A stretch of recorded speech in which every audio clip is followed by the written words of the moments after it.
بسم الله الرحمن الرحيم. مشاهدينا الأعزاء والحفل الكريم، السلام عليكم ورحمة الله تعالى وبركاته، وأسعد الله صباحكم بكل خير. نحييكم من هنا من أرضية ميدان الشحانية لسباقات الهجن العربية الأصيلة ضمن فعاليات ومنافسات رابع أيام هذا السباق المحلي السادس. اليوم نصل إلى سن الجداع، والفترة الصباحية برنامجنا لهذا الصباح الجميل، لهذا اليوم الذي نسأل الله التوفيق للجميع فيه. برنامجنا وعدد الأشواط 18 شوط في الفترة الصباحية، خاصة جميعها لأبناء القبائل.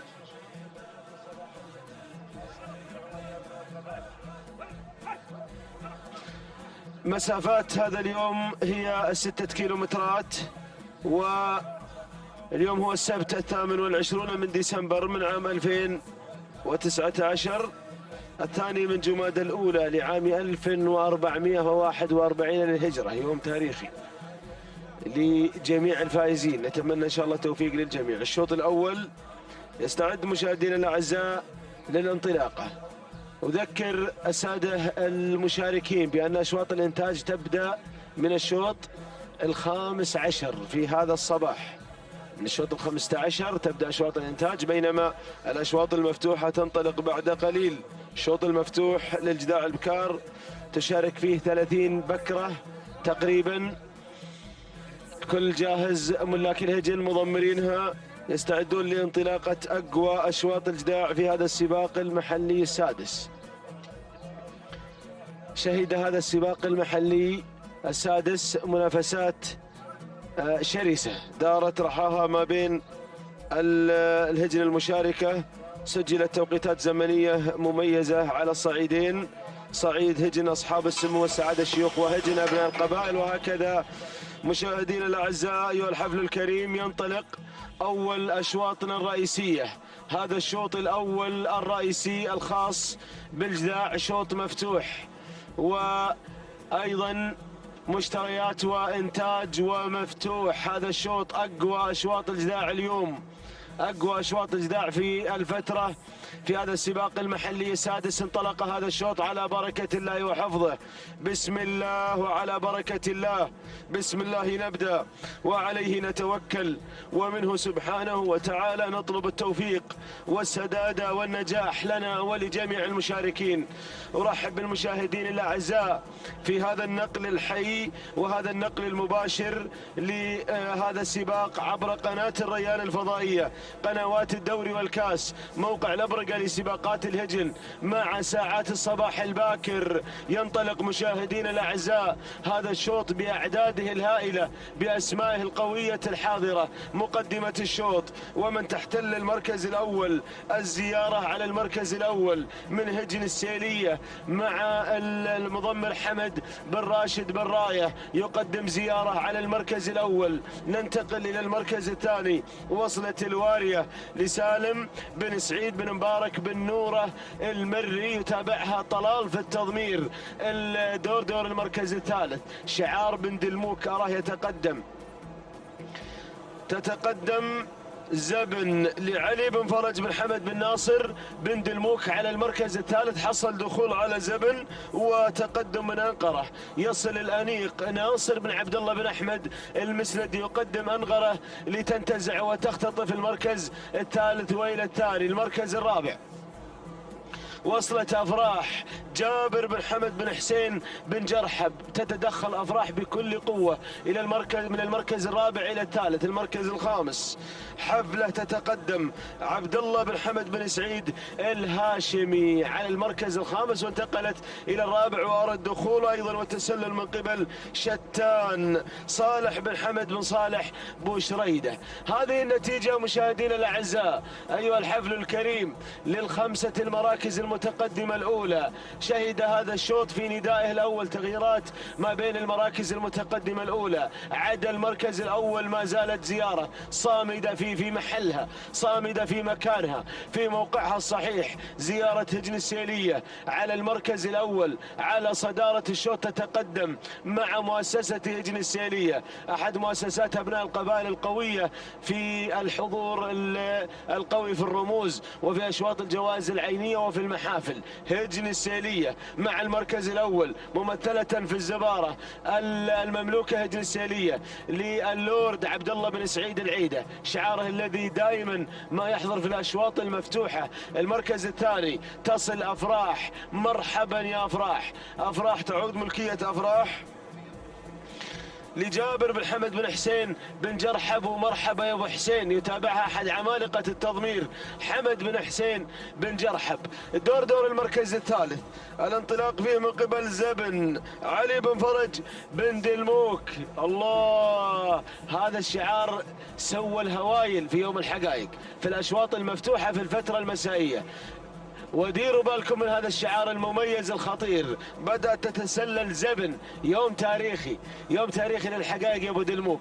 في ذلك اليوم الاشواط الاولى الرئيسيه كسر تيم مثل ما يقولون. شتان تتقدم، شتان تتسلل. بوشريده يقدم شتان على المركز الرابع وتنتقل الى الثالث، او عادت السيليه الى المركز الثالث من هجن السيليه. هذه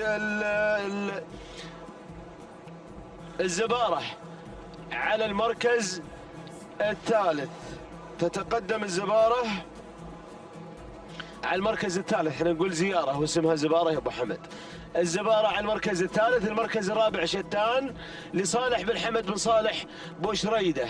المركز الخامس عندك يا المسند، عند ناصر بن عبد الله المسند. أنقرة تتقدم، يتابعها البروفيسور محمود بن محمد الوهيبي. شعار نوضة، شعار نوضة اليوم حاضر.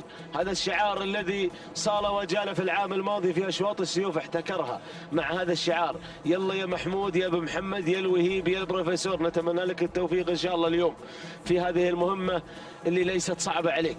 العودة إلى مقدمة الشوط هنا عند بن دلموك وزبن على المركز الأول على صدارة الشوط في شوط مفتوح رئيسي. يا علي يا بن فرج يا بن دلموك، ناموس الشوط الأول غير، ناموسه غير يا عرب، يا هل الشوط الأول يا متابعينا الأعزاء.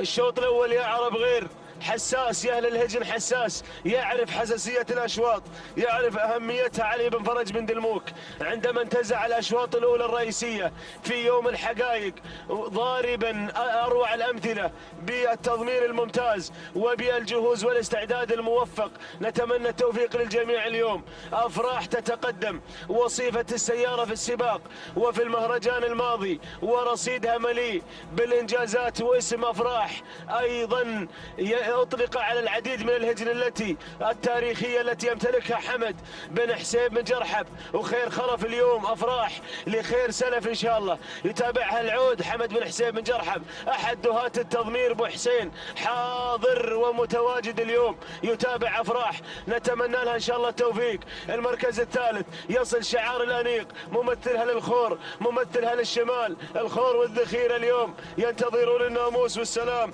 مع أنقرة. ناصر بن عبد الله بن احمد المسند مع المركز الثالث. محمود الوهيبي يتابعها في التضمير. ارصد يا ابو بخيت المركز الرابع، ومن تتسلل في اول نداء المعجزه. مرحبا بالمعجزه، صاحبه شوط رئيسي في سن اللقايه في العام الماضي، ولها العديد والعديد من الانجازات. هذه المعجزه جابر بن حمد بن جابر ال بريد بن عويج قادم مع المركز الثالث في هذه اللحظات. أنقرة مع المركز الرابع يا ابو سحيم، هذه أنقرة. بينما المركز الخامس تتقدم شتان صالح بن حمد بوشريده، كيلو ونصف الكيلو يا مضمرين. بو دلموك علي بن فرج بن دلموك، هل تفعل هذه الذلول كما فعلت جبارة وكما فعل الفاتن في يوم الحقائق؟ هذا ما يتمناه محب الشعار.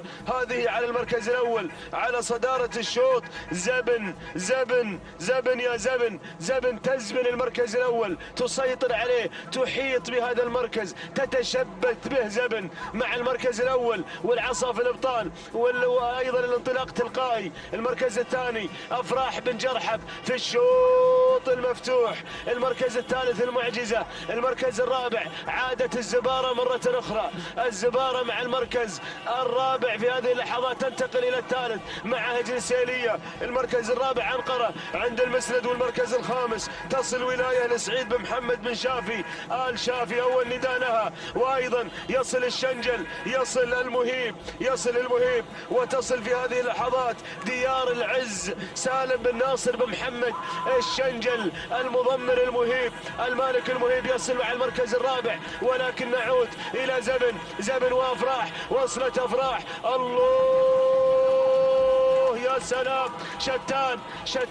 شتان أفراح زبن الزبارة ديار العز يا هشوط. ولكن بوشريدة راعي مرموق، راعي أيضا غيرها من الأسماء حاضر اليوم، حاضر بكل قوة. صالح بن حمد بوشريدة يختطف وينتزع هذا الشوط المفتوح، والعصا يا بوشريدة كانها تسلم على الغارب الأصيل، ما تحرك أبدا لين تصل إلى خط الصراع. هذه شتان، سلام يا شتان، سلام. أشكرك يا صالح يا بن حمد يا بوشريدة، ولكن دير بالك من الزبارة، الله يا سلام. ولكن شتان، سلام يا بوشريدة، سلام يا صالح يا بن حمد يا بوشريدة على انتزاع شتان لهذا الشوط الأول الرئيسي. تهانينا والناموس لصالح بن حمد بوشريدة. المركز الثاني وصلت الزبارة لهجن السيلية. المركز الثالث وصلت فيه أفراح لجابر بن حمد بن حسين الجرحب. المركز الرابع ولاية لسعيد بن محمد بن شافي آل شافي. المركز الخامس وصلت زبن لعلي بن فرج بن حمد بن ناصر بن درموك. تهانينا والناموس لجميع الفائزين. إذا شتان تنتزع هذا الشوط الأول الرئيسي، فتهانينا والناموس لصالح بن حمد بوشريدة. قدمت عرض تشكر عليه شتان، وأيضا هي وصيفة الشلفة في مهرجان المؤسس، حاصلة على المركز الثاني في شوط الشلفة، واليوم تنتزع هذا الشوط الأول الرئيسي. قطعت المسافة في 9 دقائق 7 ثواني، توقيت مميز 29 جزء من الثانية. تهانينا والناموس لمالك شتان صالح بن حمد بوشريدة على فوزها وتألقها في هذا الصباح. المركز الثاني الزبارة وصلت المركز الثاني، قطعت المسافة في 9 دقائق 8 ثواني 27 جزء من الثانية. تهانينا لهجن السيلية هو للورد عبد الله بن سعيد العيدة. تهانينا أيضا لحمد بن راشد بن راية. المركز الثالث وصلت أفراح، قطعت المسافة في 9 دقائق 10 ثواني 87 جزء من الثانية. تهانينا والناموس على فوز أفراح بالمركز الثالث. التهاني والناموس لحمد بن حسين بن جرحب وأنجاله الكرام. تتواصل الأشواط وينطلق الشوط الأول الرئيسي للجداع القعدان، واخي وزميلي مطلق بن علي العنزي.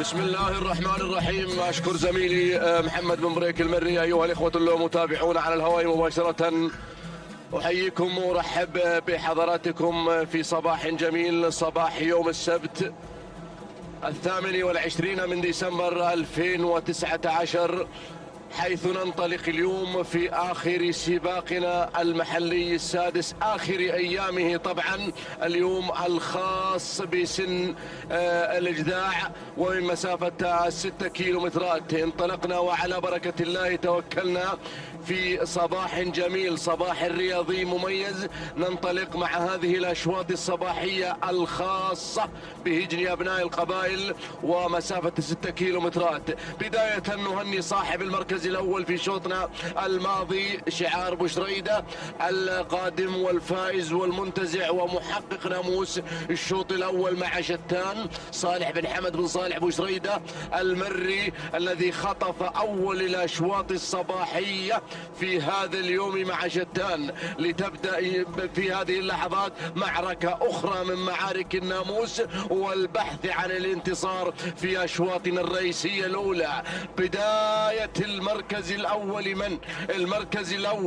المركز الأول عافور، على المركز الأول السيد عبد العزيز بن صالح بن حمد بوشريدة العذبة شعار شتان ينطلق على المركز الأول على صدارة ومقدمة الشوط. المركز الثاني يليه مباشرة بالمركز الثاني الترياق، على المركز الثاني للسيد راشد بن سعيد بن راشد بوضحة المري على المركز الثاني. المركز الثالث انتقل الى المركز الثالث راصد، مرحبا براصدي وبشعاره، مرحبا بالشعار بوشارب علي بن محمد بن علي بن سعيد بوشارب على المركز الثالث ينطلق ويندفع في ثالث المراكز مندفعا بهذا الشعار الغرافي الجميل، شعار الغرافة الشعار الأصفر بالأزرق على المركز الثالث بشكله وأدائه الجميل. المركز الرابع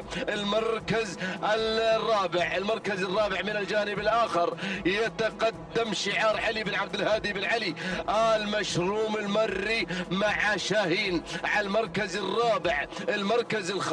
المركز الخامس يتواصل هنا الواعي عبد الله بن خالد بن ناصر بن عبد الله الحميدي على المركز الخامس هنا في مسيرة البحث عن تحقيق الناموس والانتصار. يا سلام، هذه المجموعة الخماسية، 5 شعارات، 5 أسماء، 5 أبطال منطلقين باحثين عن تحقيق الناموس والانتصار. لكن خلونا نعلن المركز السادس، شعار بن متلع على المركز السادس ومبلش علي بن متلع بن مسلي العتيبي. يا سلام على المركز السادس، وخطير ماركة غنية عن التعريف على المركز السادس. هذا الاسم العملاق، هذه المجموعة، وهذا هو شوطنا الرئيسي. لمن من هذه الاسماء؟ شوفوا هذه الشعارات، شعارات قوية يا اخواني، تشارك في اول الاشواط الصباحية. شوطنا الاول الرئيسي الاول لمن؟ شعار المشروم غير من الجانب الاخر، اندفع وانطلق في مقدمة الشوط شعار المشروم على المركز الاول مع شاهين علي بن عبد الهادي بن علي آل مشروم المري. مع مقدمة الشوط انطلق في هذا المسار بعد أن تجاوزنا لوحة 3 كيلومترات عن خط النهاية، نصف المسافة راحت. المركز الثاني شعار شتان على المركز الثاني، وهذا هو عافور عبد العزيز بن صالح بن حمد بوشريدة العذبة على المركز الثاني. المركز الثالث الوسمي على المركز الثالث فهد بن محمد بن عبد الله بن طريبيل المري على المركز الثالث. المركز الرابع شعار راصد على المركز الرابع، شعار بوشارب على المركز الرابع، وراصد علي بن محمد بن علي بن سعيد بوشارب المري على المركز الرابع. المركز الخامس يتقدم مبلش، اعلنته بالمركز السادس قبل لحظة، تقدم الى المركز الخامس حاملا شعار بن متلع، حاملا لهذا الشعار الجميل، الشعار المميز.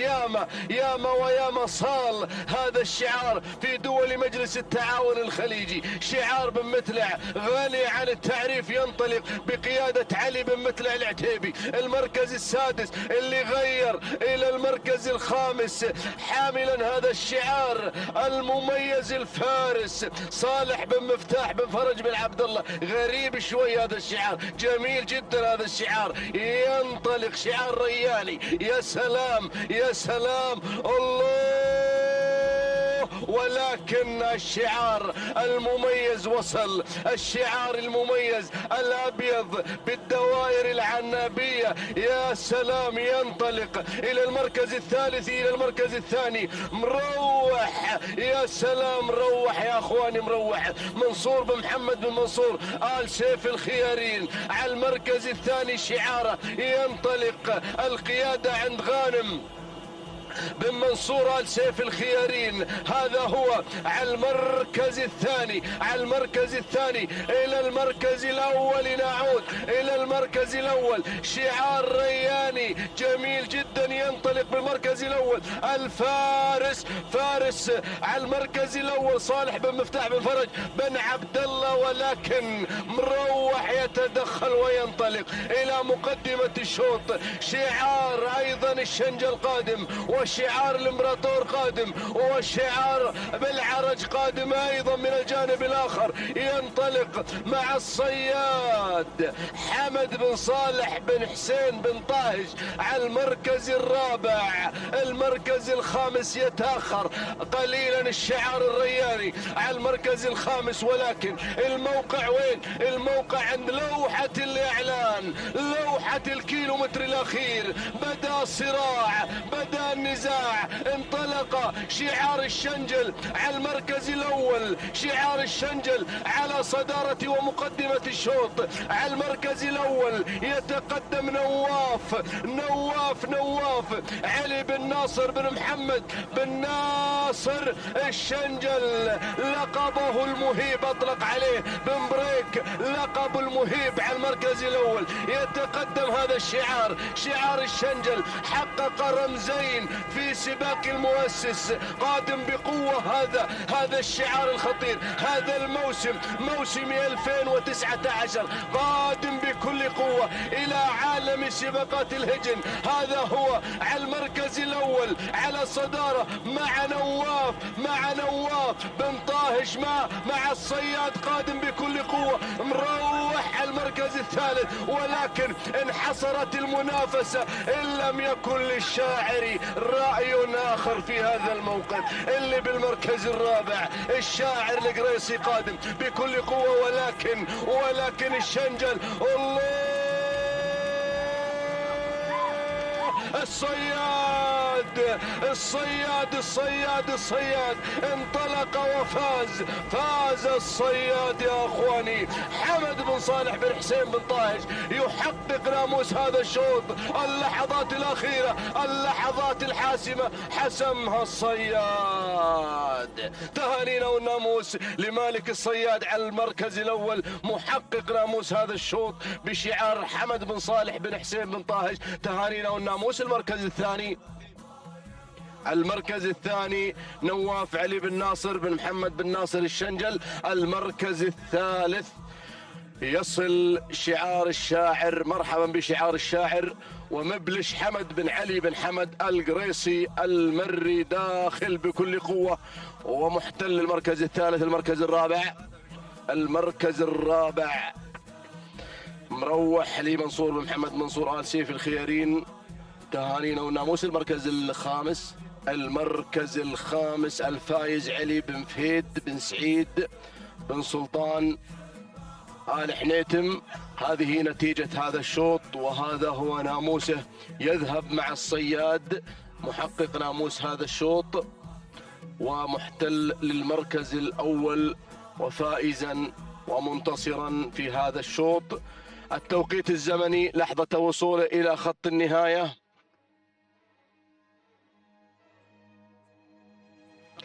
9 دقائق 5 ثواني 46 جزء من الثانية.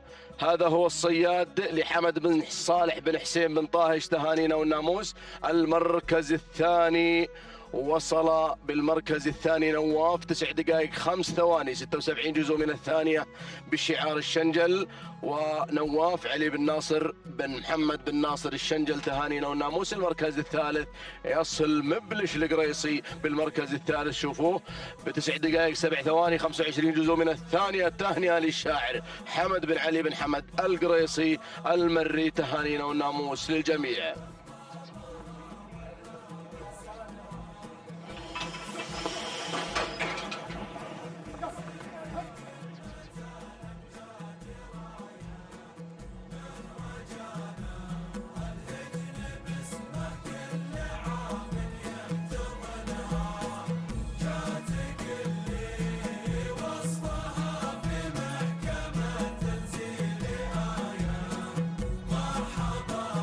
وعلى بركة الله متابعينا مشاهدينا الكرام، تستمر منافسات ميدان الشحانية في صباح هذا اليوم لتبدأ أشواطنا في الفترة الصباحية الخاصة بأبناء القبائل وهجنهم السبق المعروفات لتنطلق في ميدان التحدي في هذا اللقاء الأخوي الكبير الذي يجمع بين أبناء الخليج في ميدان التحدي في منطقة الشحانية في تجمع ولا أروع تجمع خليجي كبير في هذا الموسم، موسم 2019، حيث نرحب بكل عشاق الأصالة ومحبي هذا التراث، رياضة سباقات الهجن العربية الأصيلة هنا في دوحة الخير. مرحبا بكل المتابعين أيضا على الهواء مباشرة في هذا الصباح عبر شاشات قناة الريان وقنوات الدوري والكاس. يا سلام، ننطلق اليوم في هذا المسار ومسار الأشواط الصباحية، وهذا هو شوطنا الثالث الذي انطلق بحفظ الله ورعايته، والشوط الأول الخاص بالعمانيات وشوط مميز، شوط رئيسي للعمانيات، وانطلاقة موفقة إن شاء الله لشعارات أبناء القبائل في هذا الصباح. نتمنى التوفيق للجميع. نعلن حضور هذه الأسماء في هذا المسار، والمركز الأول الشهنية للسيد صالح بن سيف بن عبد الله آل سفران المري على المركز الأول يقود هذه الأسماء في هذا المسار، بينما المركز الثاني سمحة على المركز الثاني سالم بن عنزان بن خاتم آل عنزان النعيمي مع المركز الثاني. المركز الثالث هنا يتقدم على المركز الثالث ويتقدم وينطلق شعار من شعارات هجن السيلية على المركز الثالث، ويتقدم بشعار هجن السيلية، وهذه هملولة على المركز الثالث بشعار هجن السيلية الذي يعود للورد عبد الله بن سعيد العيدة. وعلى المركز الثالث المركز الرابع رقم 4، وهذه سليل لعبد الهادي بن علي بن مانع العجمي القادم من دولة الكويت في هذا الصباح حاضرا مع هذا الشوط. المركز الخامس شعار من شعارات السلامة على المركز الخامس ينطلق ويندفع، هذا هو شعار سالم بن علي بن حمد بن سلام الهاجري، وهذه الزعفرانة اللي تحتل المركز الخامس بالشعار بن سلامة على المركز الخامس. هذا هو النداء الأول متابعينا.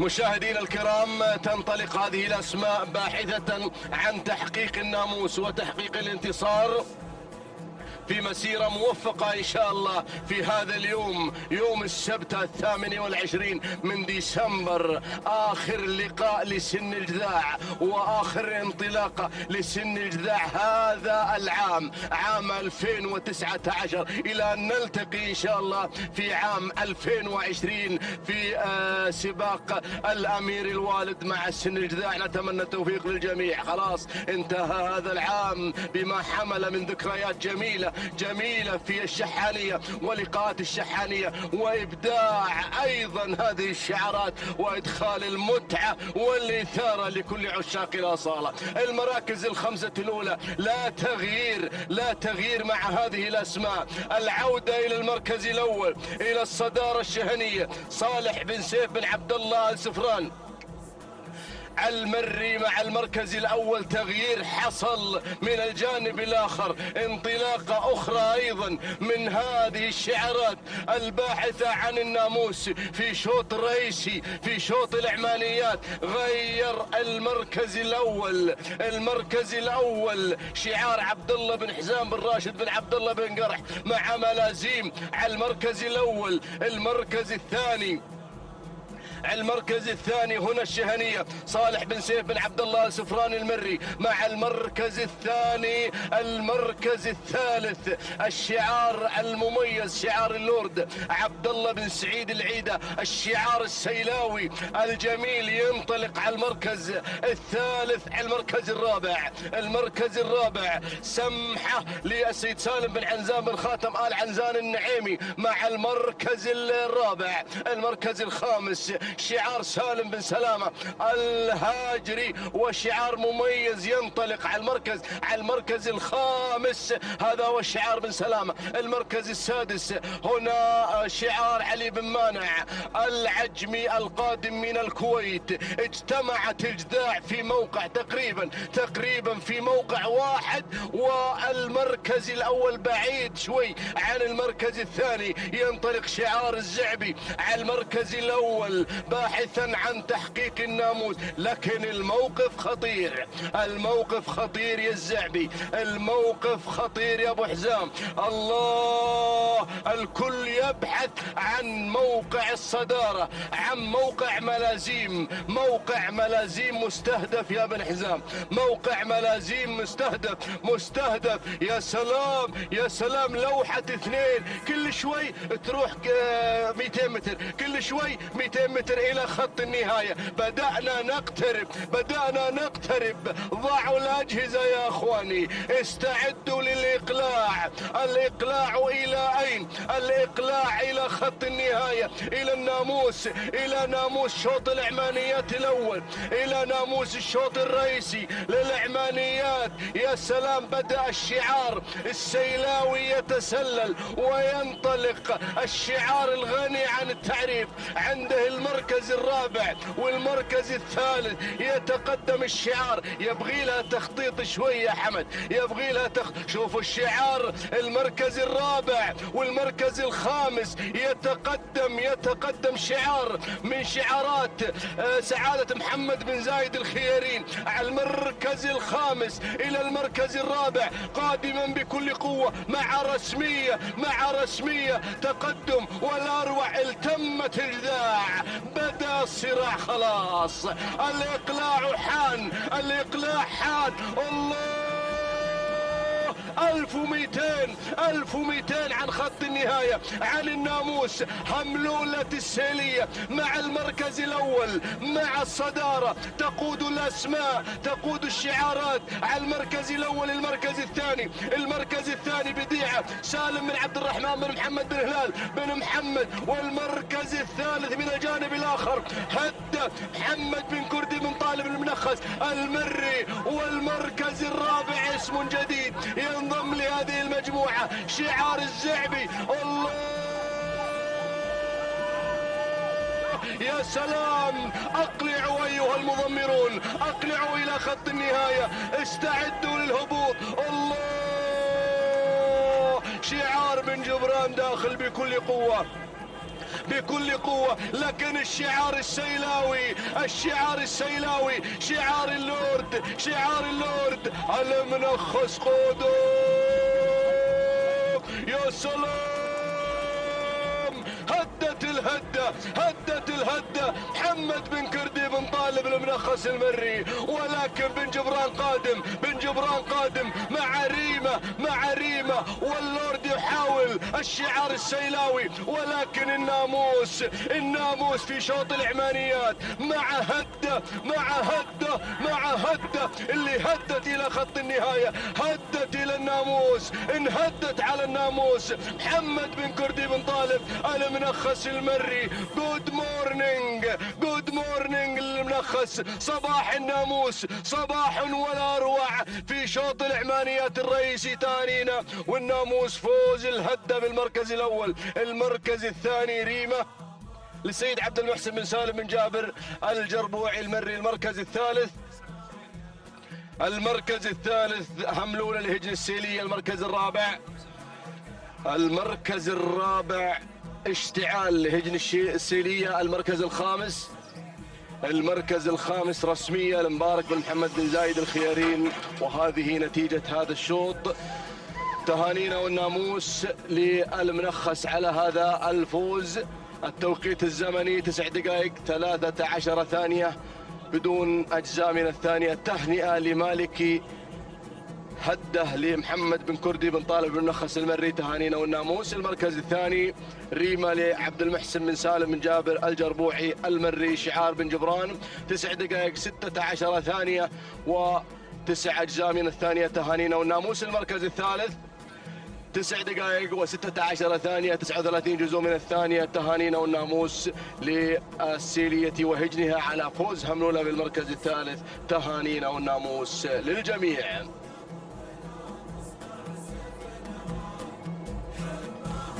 بسم الله الرحمن الرحيم. بسم الله نبدأ وبه نستعين. مشاهدينا الكرام، متابعينا في كل مكان، أسعد الله صباحكم بكل خير وبركة. تتواصل منافسات هذا الصباح وانطلاقات سن الإجداع في هذا السباق المحلي السادس. على بركة الله مشاهدينا الكرام، ينطلق رابعي أشواطنا، شوط رئيسي خاص بالعمانيات القعدان. نتابع هذه الأسماء والشعارات المتواجدة في أقوى أشواط القعدان العمانيات. ينطلق هذا الشوط بأسمائه وشعاراته المميزة هنا على أرضية ميدان الشحانية في منافسات مميزة وتحديات مستمرة نشاهدها دائما على قناة الريان. أبدأ مع البداية وأتابع الأسماء، أرصد هذه الأسماء. هناك البداية والصدارة مع بواج، من يبدأ في أول المراكز لعبد الله بن حزام بن راشد الزعبي هنا مع الصدارة، بينما أتابع هنا شيحان القادم مع ثاني المراكز لناصر بن عبد الله بن أحمد المسند المتقدم مع ثاني المراكز، بينما أتابع على ثالث المراكز هناك وصول من شاهين لفاران بن عتيق بن محمد البريدي، بينما القادم هناك من الجانب الآخر أتابع التواجد والانطلاق من مخوف وهجن السيلية أيضا قادمة مع بارود. وهنا الوصول القادم مع خامس المراكز شاهين لهجن التحدي. هذه الأسماء، هذه التحديات الأولى مشاهدينا الكرام لمراكزنا الخمس الأولى المنطلقة في شوط العمانيات. في شوط القعدان هناك البداية والصدارة مباشرة. أعود هناك مع شعار الأنيق، من يتقدم مع شيحان ناصر بن عبد الله بن احمد المسند على اول المراكز، بينما اتابع شاهين القادم بشعار هجن التحدي المنطلق مع ثاني المراكز، بينما اتابع القادم في هذه اللحظات وصل الوسمي مبارك بن محمد بن زايد الخيارين يتقدم الى ثاني المراكز. رابع الاسماء يصل بواج عبد الله بن حزام بن راشد الزعبي هنا المتقدم مع ثالث المراكز، بينما اتابع هناك ايضا التسلل والانطلاق. وصل شاهين فاران بن عتيق بن محمد آل بريد وهجن السيرية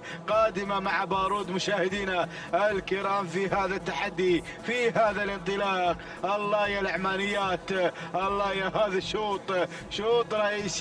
نتابع المنافسة، نتابع التحديات، وهناك المسار والبداية الأولى. الله، أعود هناك مع شيحان على مقدمة الشوط. ناصر بن عبد الله بن احمد المسند يتقدم مع البدايه والصداره، بينما اتابع الوسمي. مرحبا بالوسمي، احد الاسماء اللامعه المتقدم مع ثاني المراكز. مبارك بن محمد بن زايد الخيارين يتقدم مع الوسمي المنطلق مع ثاني المراكز، بينما اتابع القدوم في هذه اللحظات من هجن التحدي تتقدم مع شاهين تتواجد في ثالث المراكز. ومن الجانب الاخر هناك اتابع شعار البريدي، غير شاهين فاران بن عتيق بن محمد البريدي القادم مع هذه اللحظات. الله يا الاسماء، شعار الزعبي وشعار هجن السيرية قادمة في هذه اللحظات. بارود يتقدم الى رابع المراكز لهجن السيرية، ولكن الاسم القادم اتابع في هذه اللحظات وصول مشاهدينا الكرام. وصل مخوف سعيد بن عبيد بن سعيد بن رشدان يصل في هذه اللحظات، والاسم القادم وصل هملول سعيد بن محسن بن راشد المري. الله الله يا الاسماء، الله يا التحديات.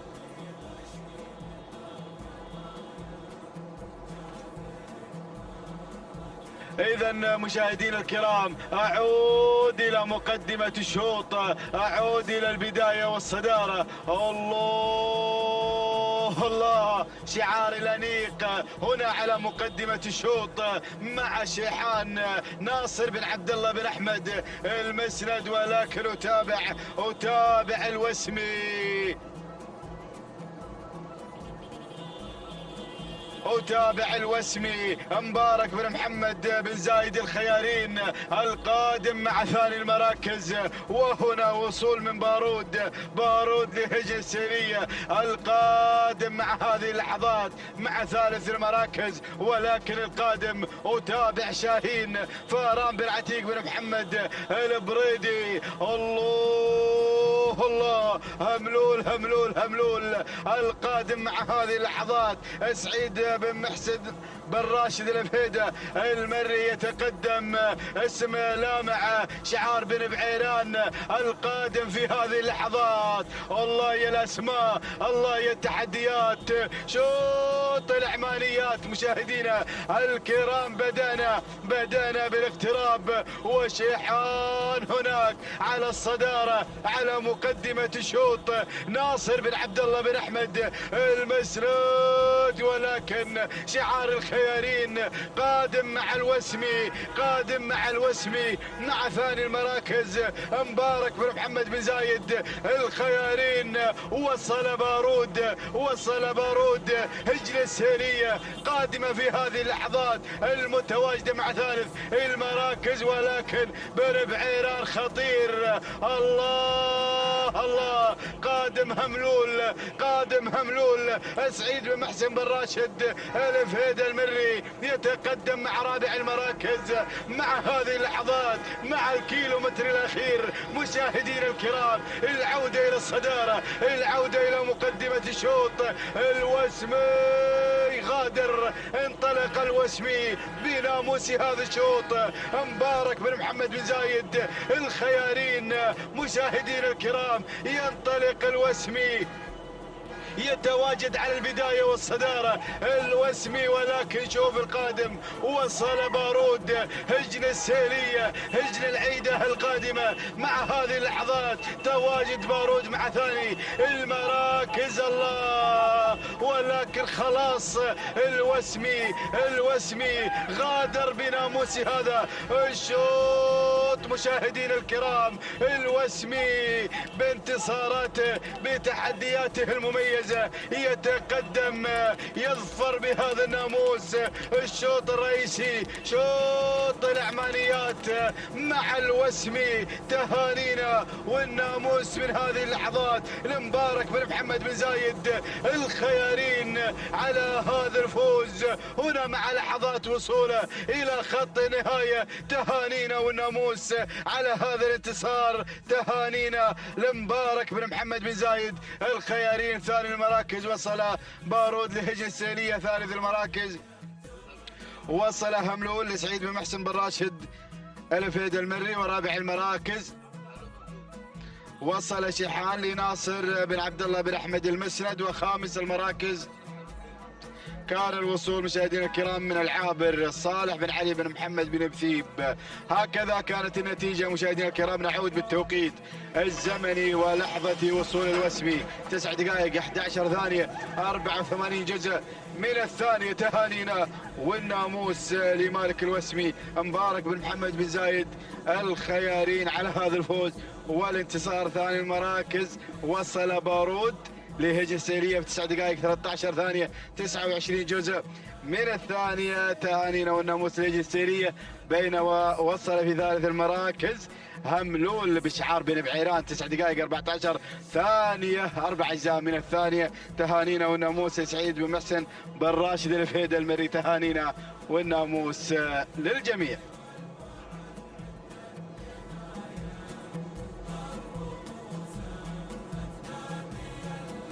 السلام عليكم ورحمة الله وبركاته أيها الأخوة مشاهدينا ومتابعينا الكرام. نتابع وإياكم في هذه اللحظات انطلاقة الشوط الخامس، والشوط الخامس المخصص للبكار الجذاع، والمسافة هي 6 كيلومترات. نتابع وإياكم في هذه اللحظات هذا الانطلاق والاندفاع مع المحلي السادس هنا، مع ختام الفترة الأولى أيضا فترة سن الحقائق واللقاية والجذاع. هناك أيضا الأسبوع القادم سوف يكون لقاء سن الكبار مع الثنايا والحيل والزمول. نتابع وإياكم في هذه اللحظات هذا الانطلاق ونتابع المقدمة والصدارة هناك مع المركز الأول. في هذه اللحظات نتابع هنا الأسماء المنطلقة، نتابع المركز الأول هناك الشحانية مع المركز الأول، ومع المقدمة لصالح بن فرج بن حسين بالسيقان على المركز الأول على المقدمة في هذه اللحظات هنا مع الشحانية، بينما النقلة على المركز الثاني تصلنا في هذه اللحظات هنا سمحة لناصر بن صباح بن سيف الماجد النعيمي على المركز الثاني. في هذه اللحظات منطلقة ومندفعة في المركز الثاني. المركز الثالث نتابع هنا الوصول في هذه اللحظات من عوايد لمحمد بن راشد بن ابراهيم بن راشد البحيح المري على المركز الثالث. المركز الرابع نتابع سياسة لجابر بن هادي بن حمد البريدي مع الشعار الاعصار البحري هنا بقيادة حمد بن عبد الهادي ايضا مع المركز الرابع. ولكن ينخطف المركز الرابع من حاملة الرقم 6 طلة لمحمد بن سعيد بن سالم الهاشمي على المركز الرابع في هذه اللحظات، بينما سياسة تحل في المركز الخامس. نتابعها هنا بهذا الانطلاق والاندفاع. هذا النداء الأول للخمس المراكز الأولى، الخمس المراكز الأولى، ولقطتنا على جميع المراكز اللي تشاهدون هذه الشعارات، تشاهدون هذه الأسماء وهذا الشوط اللي يحمل من الأسماء القوية والمشاركة هنا في هذا الشوط وفي هذا المحلي. نتابع هذه الأسماء ونعود مباشرة إلى مقدمة الشوط وإلى المركز الأول، إلى الشحانية على المقدمة على المركز الأول مع مالكها صالح بن فرج بن حسين أبا السيقان هنا وبقيادة حسين أبا السيقان. يا سلام مع هذا الأداء في المقدمة، نار على علم يا أبا السيقان مع المركز الأول، مع المقدمة مندفع ومنطلق هنا مع الشحانية في مقدمة هذا الشوط وبالمركز الأول. بينما المركز الثاني نتابع سمحة قادمة مع المركز الثاني بانطلاقة سمحة اللي على المركز الثاني لناصر بن صباح بن سيف الماجد النعيمي قادم مع سمحة اللي بالمركز الثاني منطلقة ومندفعة. نتابعها في هذه اللحظات. بينما المركز الثالث نشاهد هناك الوصول والقدوم في هذه اللحظات من عوايد محمد بن راشد بن ابراهيم بن راشد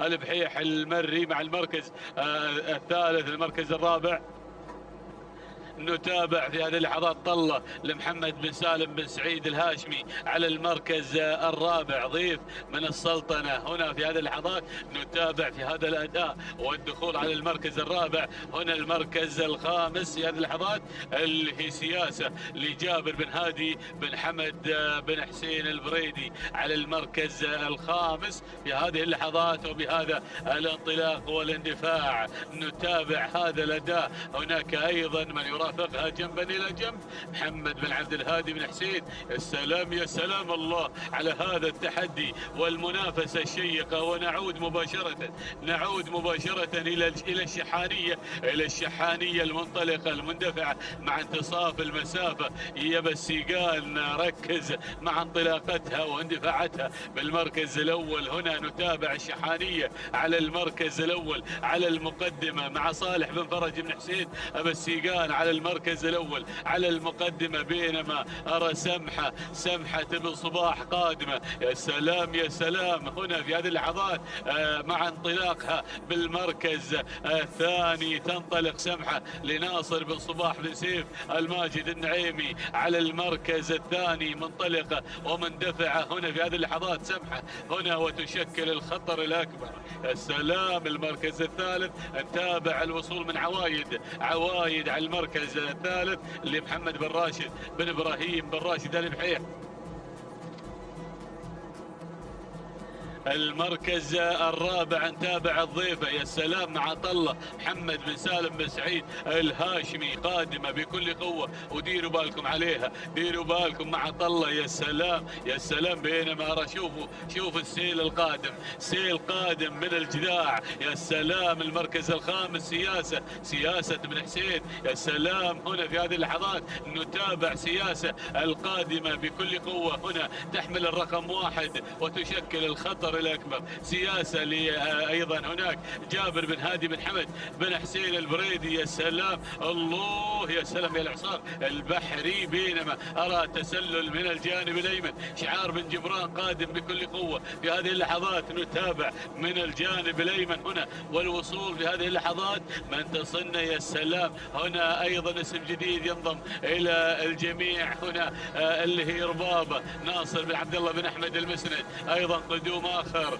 الله يا هذا الشوط، الله يا التحدي يا المنافسة، و1500 متر على النهاية يا بسيقان يا راعي الشحانية، ركز يا راعي الشحانية. الله يا سلام يا سلام يا سلام يا صالح يا بن فرج يا ابن حسين يا بسيقان على المركز الأول على المقدمة، بينما المركز الثاني سمحة مع المركز الثاني ناصر بن صباح بن سيف الماجد النعيمي. المركز الثالث هنا عوايد لمحمد بن راشد بن إبراهيم آل بحيح. المركز الرابع نتابع هنا الوصول في هذه اللحظات من تصنع اللي بدأت تتسلل من مركز إلى مركز. ارصدونا أيضا اللي أيضا بالشعار الفسفوري. السلام يا سلام يا سلام، وصلت هنا وصلت سليل لفهد بن علي بن حمد بن جابر العذبة المري، غيرت من مركز إلى مركز. الله يا سليل قادمة بكل قوة، عصاها في بطانها. يا سلام هناك ربابة المسند قادمة هنا في هذه اللحظات، ولكن الشحانية في القيادة في المقدمة في القيادة. يا سلام يا سلام الله، شوفوا عوايد اللي بدأت تتسلل، بدأت تغير عوايد، بدأت تغير إلى المقدمة إلى 700 متر الأخيرة. الله يا راعي عوايد هنا في هذه اللحظات، بينما سليل على المركز الثاني، سليل مع مالكها هنا في هذه اللحظات. نتابع هنا المقدمة يا سلام مع فهد بن علي بن حمد بن جابر العذبة، ولكن هنا المركز الثالث الشحانية مع حسين بن سيقان. ولكن نعود إلى عوايد على المركز الأول، عوايد على المركز الأول. شوفوا شعار الشنجل قادم في هذه اللحظات هناك بين الصفوف الخلفية، ولكن الله يا عوايد بدون أي تعليمات تذكر على عوايد هنا في المقدمة، عصاها مثبتة. يا سلام يا سلام الله يا عوايد سليل عوايد. ولكن شوفوا القادمة الله مع هذا الأداء هنا في هذه اللحظات مع الانطلاق. نتابع هناك رسا خيت بن ناصر بن محمد بن ناصر الشنجل على المركز الثالث هنا في هذه اللحظات، ولكن عوايد شوفوا بن جبران قادم في هذه اللحظات، الامتار الأخيرة مع عرفات. ولكن تهانينا هنا الدخول. يا سلام يا سلام يا سلام الله الله الله الله.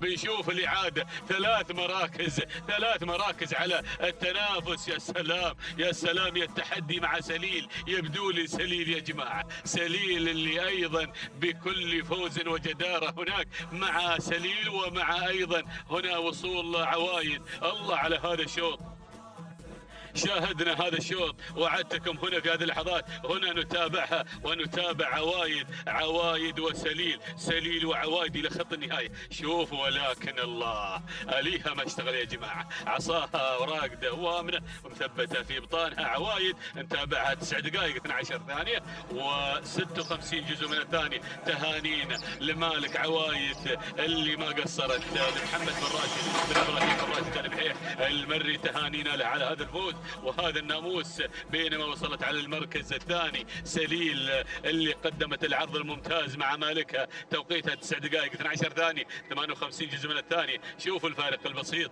مع سليل وفهد بن علي بن حمد بن جابر العذبة، يستاهل الفوز والناموس. المركز الثالث اللي وصلتنا ود لمحمد بن جابر بن هضبان الفسل بشعار هنا في هذه اللحظات شعار بن جبران على المركز الثالث. تهانينا والناموس 9 دقائق 12 ثانية 70 جزء من الثانية. تهانينا والناموس للجميع. المركز الرابع المركز الرابع وصلتنا رسا لبخيت بن ناصر محمد بن ناصر يسجل. والمركز الخامس وصلت الشحانية لصالح بن فرج بن حسين بن سيقان المري.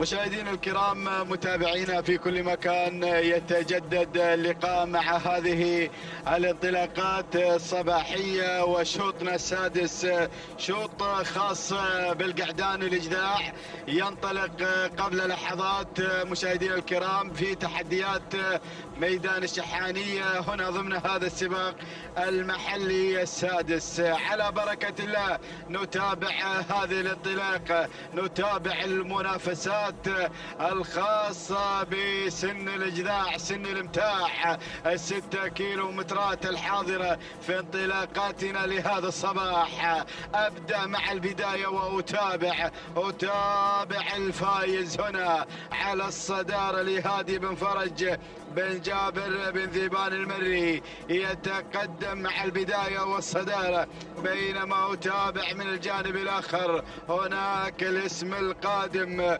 والتواجد من مبعد جابر بن ناصر بن عبد الله الطريبيل القادم مع ثاني المراكز، بينما أتابع من الجانب الآخر هناك وصول من متعب سالم بن عبد الله بن سعد الهاجري متواجد مع ثالث المراكز، بينما هناك من الجانب الآخر أتابع هذا الشعار والتواجد من لفان سعيد بن عبيد بن سعيد بن رشدان يتقدم مع رابع المراكز. وخامس الأسماء وصل جوجل لراشد بن حمد بن جار الله المري. هذه الأسماء الخمس الأولى المنطلقة في هذا الشوط مشاهدينا الكرام، المتواجدة هنا مع هذه الأسماء الخمس الأولى، الشعارات اللامعة، ولكن العودة هناك مع الفايز على الصدارة هادي بن فرج بن جابر بن ذيبان المري،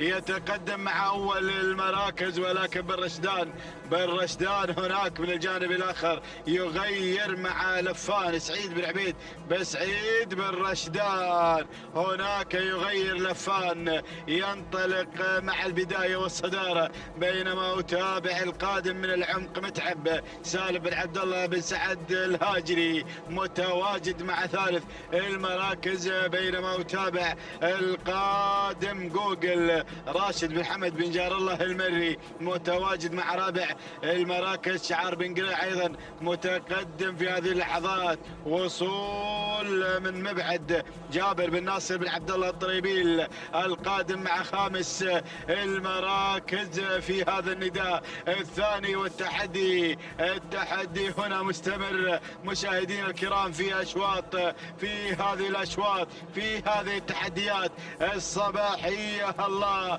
بن رشدان مع لفان هناك على مقدمة شوط على البداية والصدارة. الله الله الله، سعيد بن عبيد بن سعيد بن رشدان يحضر مع لفان، ولكن أتابع جوجل يبحث عن الناموس، يبحث عن المركز الأول القادم من ميدان الشهيد. يتقدم هنا جوجل راشد بن حمد بن جار الله المري، هذا الشعار المميز هنا يتقدم مع هذه اللحظات والتحديات الأولى. جوجل مع البداية والصدارة، ولكن متعب سالم بن عبد الله بن سعد الهاجري متواجد مع ثالث المراكز. شوف القادم، وصول من الأسد صالح بن علي بن سالم بن سنيد الدعية يتدخل في هذه اللحظات، يقدم أيضا الأسد إلى رابع المراكز، ووصول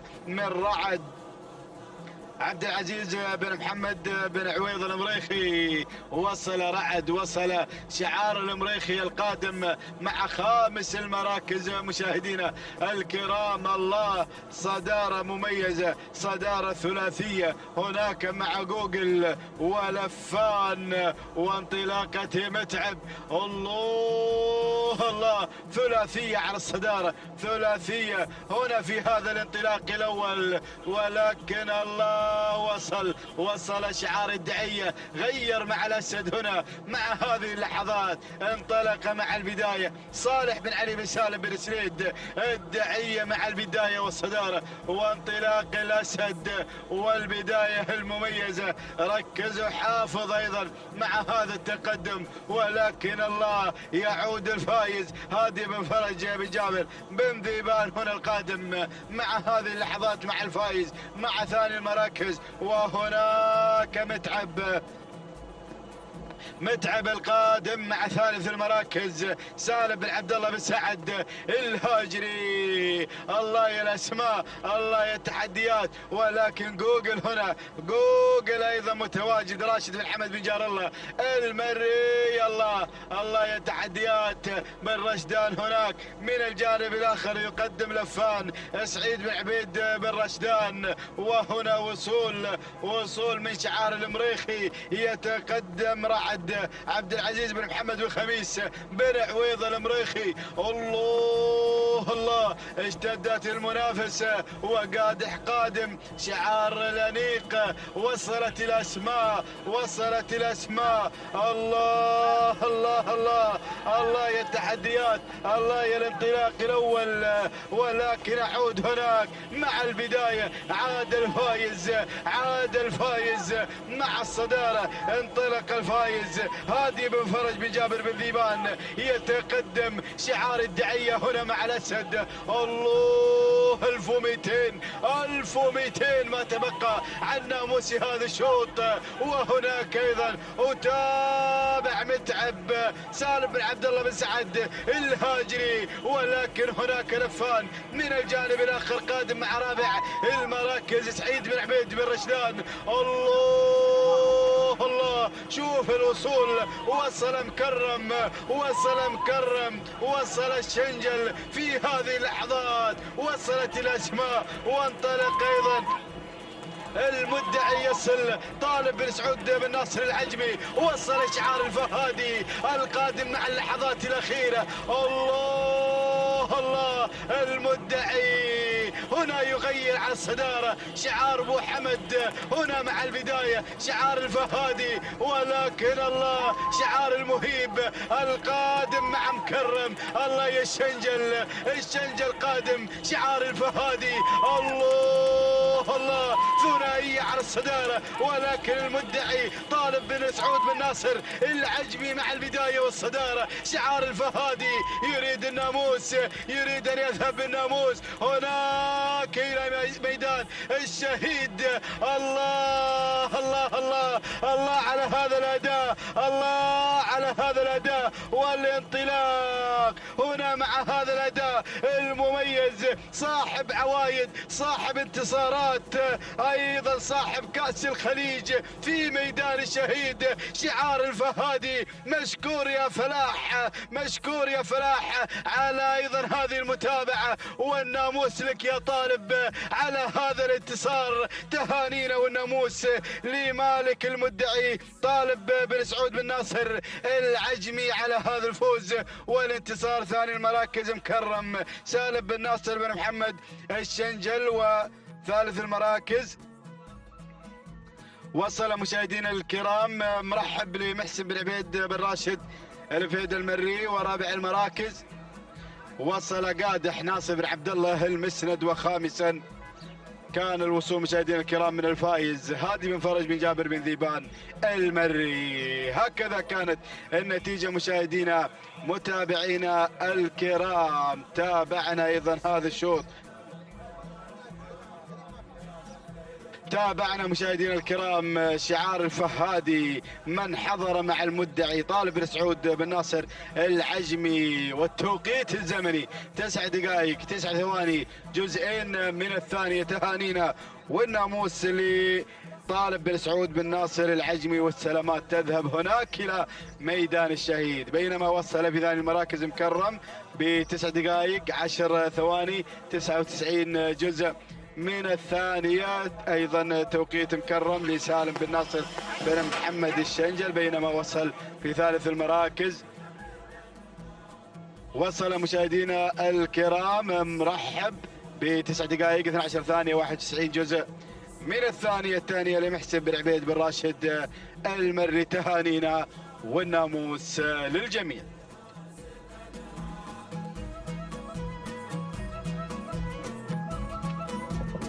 بسم الله الرحمن الرحيم، بسم الله وعلى بركة الله. مشاهدينا الكرام، متابعينا الأعزاء، انطلق على بركة الله وتوفيقه الشوط السابع في هذه الانطلاقات الصباحية الجميلة على ميدان شحانية لسباقات الهجن ضمن منافسات وأيضا تحديات السباق المحلي السادس. هنا في صباح هذا اليوم نتابع انطلاقات وتحديات جميلة مع سن الإذاع بانطلاقات 6 كيلومترات، ونتابع شوطنا السابع الذي يحمل لنا منافسات الإبكار. نبدأ مباشرة بالتعرف على المراكز المتقدمة، ومع المركز الأول والصدارة نتابع البداية الأولى على مقدمة الشوط هجن السيلية، من تتقدم مع هذا الانطلاق الجميل من خلال تقدم قيادة في المركز الأول وصدارة هذا الشوط، بينما النقلة مع ثاني المراكز. تابع التواجد والانطلاق الجميل من أمواج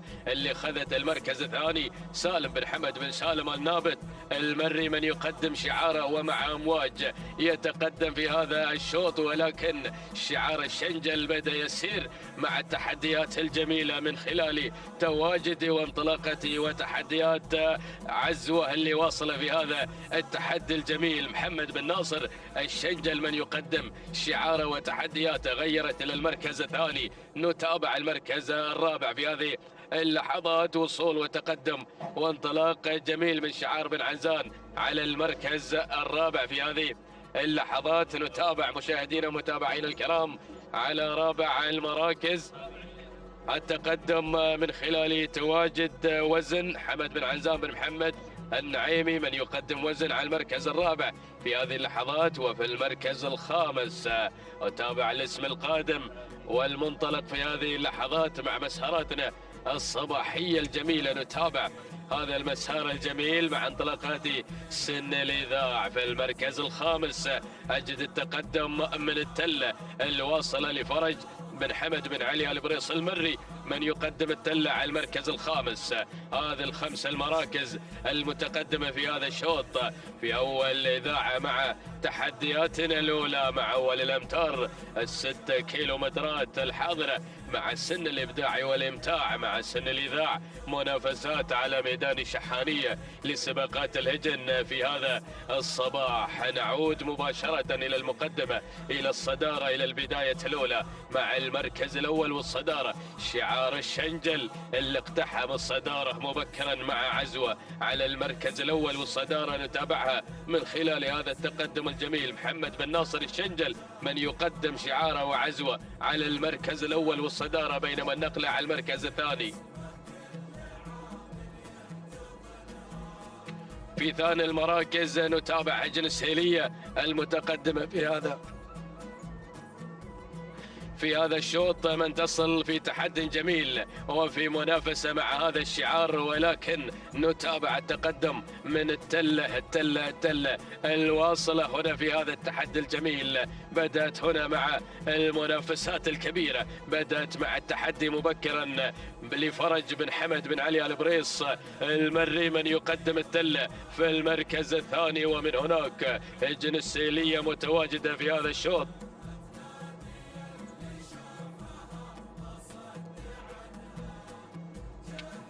نتابع هجن السيلية على المركز الثالث في هذه اللحظات مع قيادة في المركز الثالث، والشعار هجن السيلية الكبير المتواجد في منافسات وتحديات هذا الصباح. بينما على المركز الرابع نتابع تواجد أمواج سالم بن حمد بن سالم النابت المري مع أمواج على المركز الرابع مع شعاره الجميل، مع شعاره الشطرنجي المتقدم هناك مع تحديات أمواج في بحر الأصالة. هذه أمواج مشاهدين الكرام تحضر في هذا الصباح في تحدي كبير. بينما على المركز الرابع، رابع المراكز، تواجد من وزن على المركز الرابع مع انطلاقة شعار النعيمي حمد بن عنزان بن محمد بن عنزان النعيمي، من يقدم تحديات رابع المراكز مع وزن في هذه اللحظات. بينما في المركز الخامس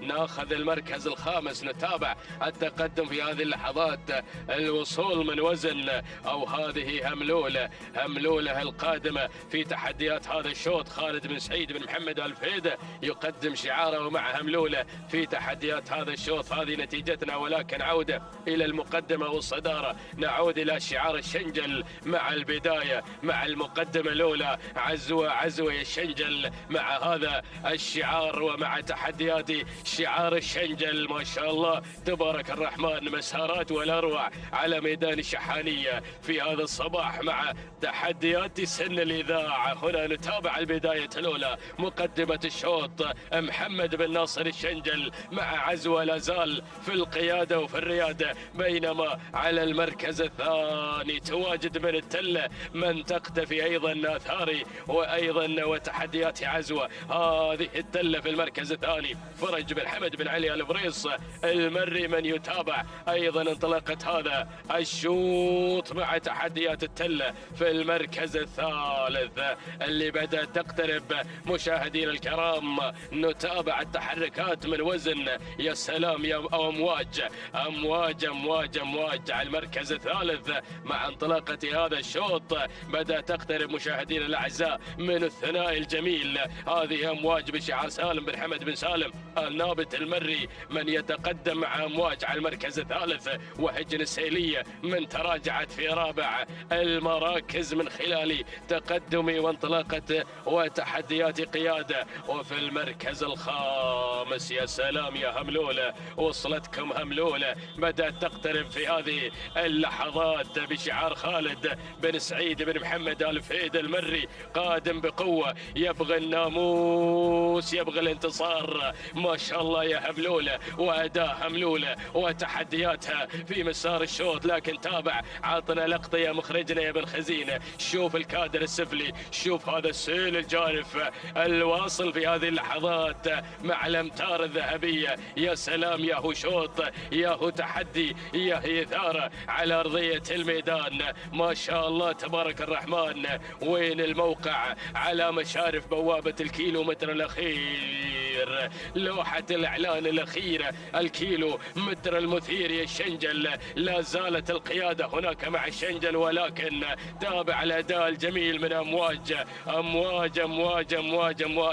حاضرة بقوة في هذا الشوط. سالم بن حمد بن سالم النابت من يقدم أمواج على المقدمة، بينما عزوة الشنجل على المركز الثاني. وفي ثالث المراكز انطلاق وتحدي من التلة في المركز الثالث. وعلى رابع المراكز هملولة قادمة في هذا الشوط. وفي المركز الخامس وصلتكم شقرة في هذه اللحظات في أول إذاعة سالم بن جابر بن محمد الحنزاب، ولكن عودة إلى هملولة. يا سلام يا هملولة، والسلالة الهملولية والدماء الهملولية على مقدمة الشوط مع اللحظات الأخيرة مع الأمتار الذهبية. يا سلام يا هو تحدي. هنا نتابع هملولة مع الناموس، هملولة مع الانتصار حتى اللحظات. خالد بن سعيد بن محمد الفهيدة يقدم هملولة، ينطلق مع الناموس مع التحدي مع الأمتار النهائية، وهملولة هي الأقرب. يا سلام يا سلام يا سلام. البداية مع هملولة، الناموس مع هملولة مع اللحظات الأخيرة والمحاولات من شقرة، ولكن هملولة من الرابح، من المنتصر في اللحظات الأخيرة. ولكن سلام الفهيدة، سلام هملولة، تهانينا يا بن يحيى على هذا الفوز والناموس والانتصار. خالد بن سعيد بن محمد الفهيد المري اللي قدم هملولة في تحديات هذا الشوط، بينما المركز الثاني وصلت شقرة سالم بن جابر بن محمد الحنزاب. المركز الثالث كان الوصول من أسياد أحمد بن علي بن راشد العبد الله السبيع. المركز الرابع مشاهدينا الكرام من وصلت التلة لفرج بن حمد بن علي البريص المري. المركز الخامس وصول من اليوسفية خليفة بن حمد بن خليفة العطية. هذه النتيجة مشاهدينا الكرام متابعين الأفاضل على مسار وتحديات هذا الشوط، ولكن هملولة هي نجمة لهذا الشوط. ناخذ توقيتها الزمني، قطعت مسافة 6 كيلومتر في فترة زمنية مقدارها 9 دقائق 12 ثانية 17 جزء من الثانية. تهانينا والناموس لخالد بن سعيد بن محمد آل فهيد المري على فوز هملولة بالمركز الأول في تحديات هذا الشوط. شقرة من وصل ثانيا في توقيت مقداره 9 دقائق 12 ثانية 52 جزء من الثانية. تهانينا لسالم بن جابر بن محمد آل حنزاب على فوز شقرة بالمركز الثاني. أما ثالث المراكز كان الوصول مشاهدينا الكرام من اسياد وتوقيتها 9 دقائق 13 ثانية 19 جزء من الثانية. تهانينا لأحمد بن علي بن راشد آل عبد الله السبيعي.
بسم الله الرحمن الرحيم. أيها الحفل الكريم مشاهدينا متابعينا الكرام، أسعد الله صباحكم وجميع أوقاتكم بكل خير ومحبة وسلام.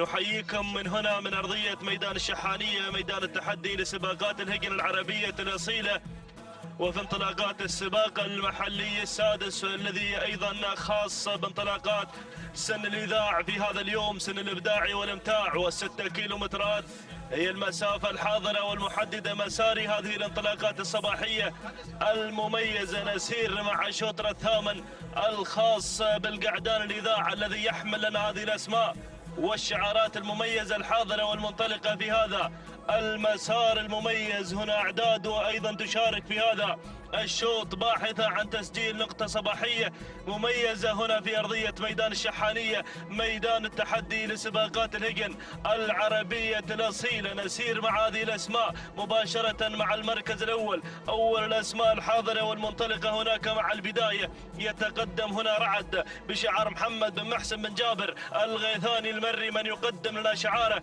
وتحدياته المميزة والجميلة هناك مع المركز الأول وصدارة هذا الشوط. بينما المركز الثاني وصول وتقدم من وقاد ناصر بن حمد بن ناصر بن محمد بن جمعان مع ثاني التحديات. بينما المركز الثالث وصول وتقدم من شعار بن سفران، يقدم لنا رعد عبد الله بن مسفر بن سيف بن سفران هنا يتقدم مع المركز الثالث. المركز الرابع وصول وتقدم في هذه اللحظات من قبل اللي واصل في هذا المسار المميز والجميل. حاضر هنا انطلاقة الرهاوي سعود بن صالح بن حمد القمرة، يصل شعار السندباد القطري، يقدم لنا ايضا انطلاقة الرهاوي مع المركز الرابع والمركز الخامس. وصول وقدوم من مبعد حمد بن جبر بن شمسان الرمزاني النعيمي، يصل ايضا شعار النعيمي، يقدم لنا تحديات من خلال تواجد هناك ايضا مبعد مع المركز الخامس. هكذا هي الاسماء الخمسه الاولى المتقدمه في هذا الانطلاق الرائع والجميل الحاضره هنا مع الخمسه الاسماء الاولى المتقدمه في هذا الانطلاق المميز والجميل. ولكن نعود مع البدايه، نعود مع المركز الاول وصداره هذا الشوط. البدايه مع رعد الذي يقود هذه الاسماء هناك مع المركز الأول، ولكن تابع التسلل. الرهاوي يتسلل في هذه اللحظات، يتقدم نحو المركز الأول بشعار سعود بن صالح بن حمد القمرة مع المركز الأول وصدارة هذا الشوط. المركز الثاني رعد محمد بن محسن بن جابر الغيثاني المري. بينما المركز الثالث يصل شعار بن سفران، يقدم لنا أيضا رعد عبد الله بن مسفر بن سيف بن سفران. بينما تابع المركز الرابع وصول وتقدم من النايف راشد بن محمد بن حمد بن محمد الدعية يصل شعار الدعية أيضا يقدم لنا انطلاقة النايف، بينما يتابع المركز الرابع وصول وتقدم في هذه اللحظات من قبل اللي واصل في هذا الانطلاق المميز والجميل. هناك من الجانب الآخر الذي يصل في تحدياته المميزة وصول من مهاجر ناصر بن راشد بن ناصر الزبدان المري يصل في هذا المسار، وأيضا قدوم مع المركز الخامس هنا من وقاد ناصر بن محمد بن ناصر بن محمد بن جمعان. هكذا هي الأسماء مشاهدينا متابعين الكرام، الأسماء الخمسة الأولى المتقدمة في هذا الانطلاق والمسار المميز والجميل. ولكن البداية والمركز الأول وصدارة هذا الشوط هناك مع أيضا الرهاوي مع البداية من يقود الأسماء هناك مع المركز الأول، ولكن تابع التسلل من ميمنة الميدان يتسلل النايف بشعار راشد بن محمد بن حمد بن محمد الدعية من يقدم لنا انطلاقة النايف مع المركز الأول في هذه اللحظات. المركز الثاني الرهاوي سعود بن صالح بن حمد القمرة، والمركز الثالث وصول من شعار الزبداني يقدم لنا أيضا انطلاقة شعاره من خلال تواجد مهاجر ناصر بن راشد بن ناصر آل زبدان المري. بينما المركز الرابع ناخذ المركز الرابع رعد يصل محمد بن محسن بن جابر الغيثاني المري مع رابع التحديات. والمركز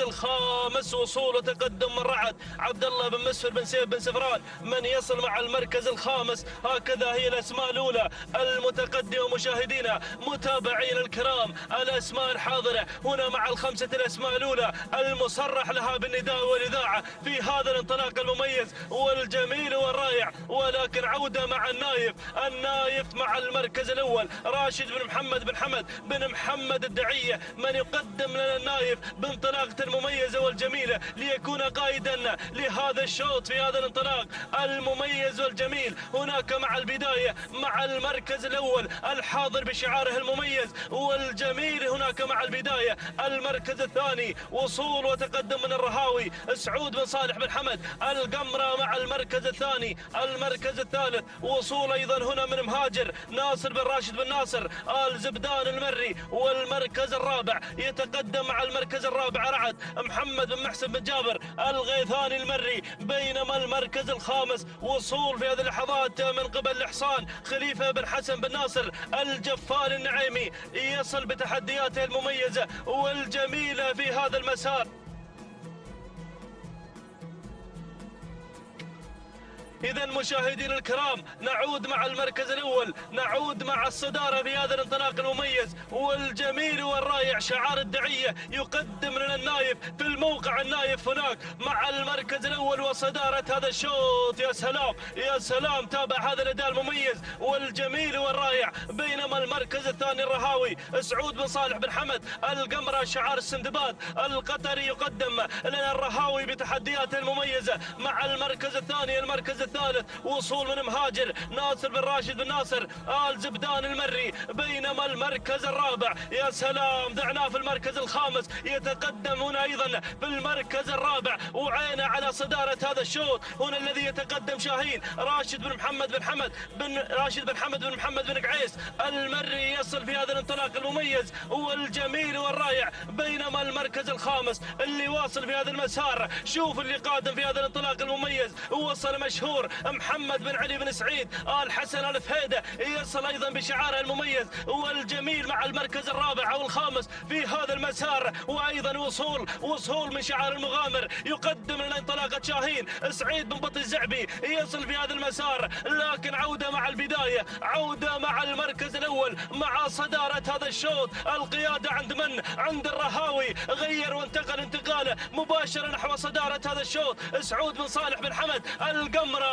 يا سلام يا سلام بن جهويل من يتابع هذا الشعار هناك مع البداية يقدم لنا انطلاقة الرهاوي. لكن من ميمنة الميدان النايف يستعيد حقوقها المنهوبة من الجانب الآخر بشعار الدعية راشد بن محمد بن حمد بن محمد الدعية يقدم لنا النايف في هذا المسار المميز والجميل. المركز الثاني يتقدم هنا مشاهدينا الكرام شاهين راشد بن حمد بن محمد بن قعيس المري المركز الرابع اللي واصل في هذا المسار. هنا مهاجر ناصر بن راشد بن ناصر آل زبدان المري والمركز الخامس. وصول وتقدم في هذه اللحظات مشهور محمد بن علي بن سعيد آل حسن الفهيدة. ووصل المغامر يقدم لنا تحدياته المميزة والجميلة. يا سلام الله. ولكن البداية الرهاوي أجواء الكيلومتر الأخير، الكيلو الخطير. الرهاوي مع المركز الأول سعود بن صالح بن حمد القمرة. لكن المركز الثاني يتقدم هنا مهاجر ناصر بن راشد بن ناصر آل زبدان المري. وأيضا من الجانب الآخر وصول وتقدم مشاهدينا الكرام من اللي واصل في هذا المسار. يتقدم هنا أيضا في هذا الانطلاق الرائع والجميل. هنا أيضا مشاهدينا الكرام شعار الفهيدي من الجانب الآخر وشعار الزعبي. ولكن البداية الله يا سلام. الله مهاجر مع المركز الأول. ولكن تابع مشهور محمد بن علي بن سعيد آل حسن الفهيدة يقدم لنا أيضا انطلاقة شعاره مع مشهور شعار بن رشدان. الله مهاجر ولا مشهور. ولكن مشهور يغير مشهور نحو الصدارة. محمد بن علي بن سعيد آل فهيدة يقدم لنا مشهور. الله يا سلام مشهور. سلام على هذا الأداء المميز ومشكور يا محمد بن علي بن سعيد آل فهيدة المري من قدم لنا مشهور في هذا الشوط الثاني والناموس المركز الثاني. وصل مهاجر ناصر بن راشد بن ناصر آل زبدان المري والمركز الثالث.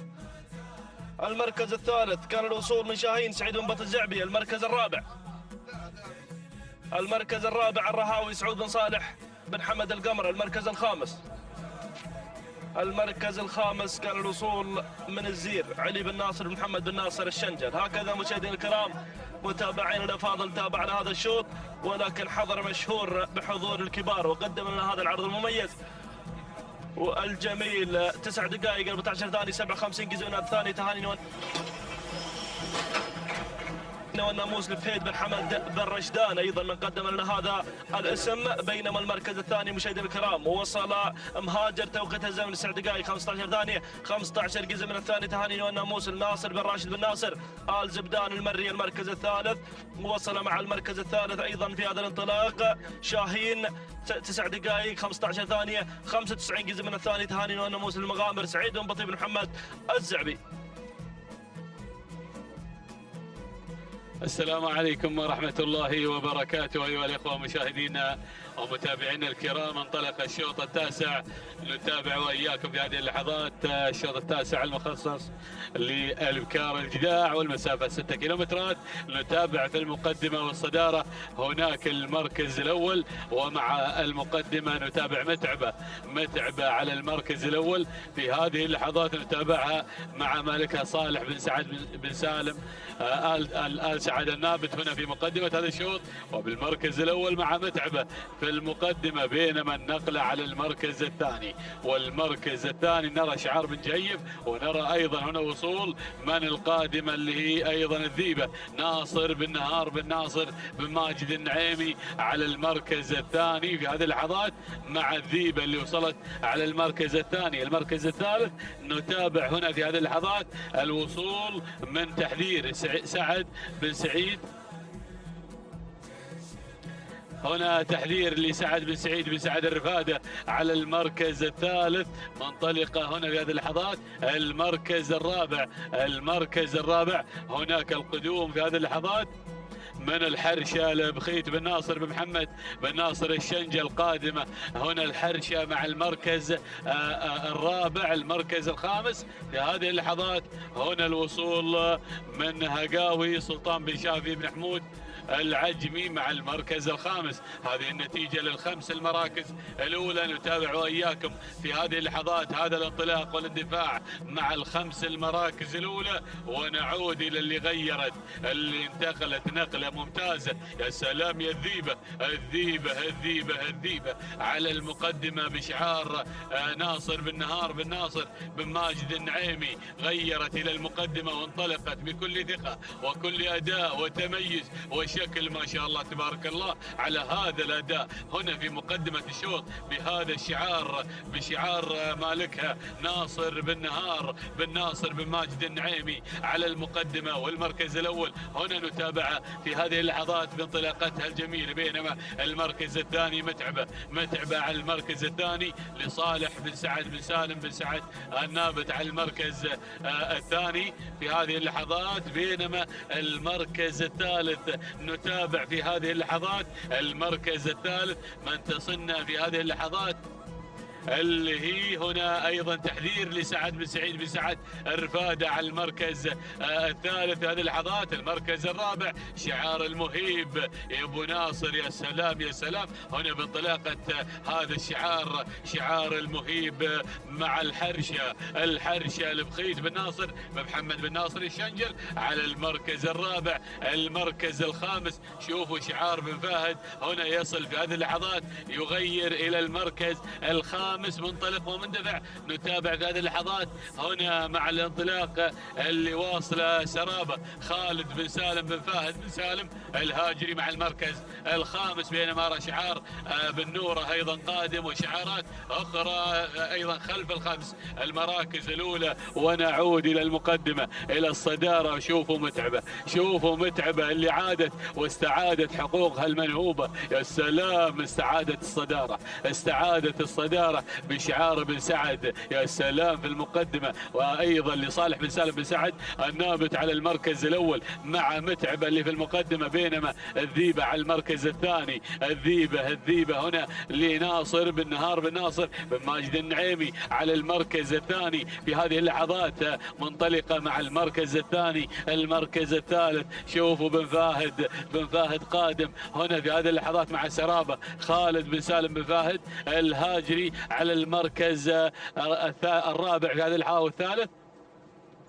المركز الرابع نتابع في هذه اللحظات المركز الرابع الوصول من الغزيل عبد الله بن سعيد بن مبارك بن نوره هنا في هذه اللحظات وبقيادة طلال. يا سلام المركز الخامس نتابع تحذير سعد بن سعيد بن سعد الرفادة هنا في هذه اللحظات هنا في هذا الأداء، بينما أرى هنا الأسماء المنطلقة والمندفعة. يا سلام على هذا الأداء. تابعوا الحرشة بشعار المهيب أيضا واصل هنا في هذه اللحظات. نتابع ايضا قدومها وانطلاقها، ولكن بنعود الى المقدمه الى المركز الاول الى الصداره مع متعبه في المقدمه هنا بالمركز الاول في هذه اللحظات.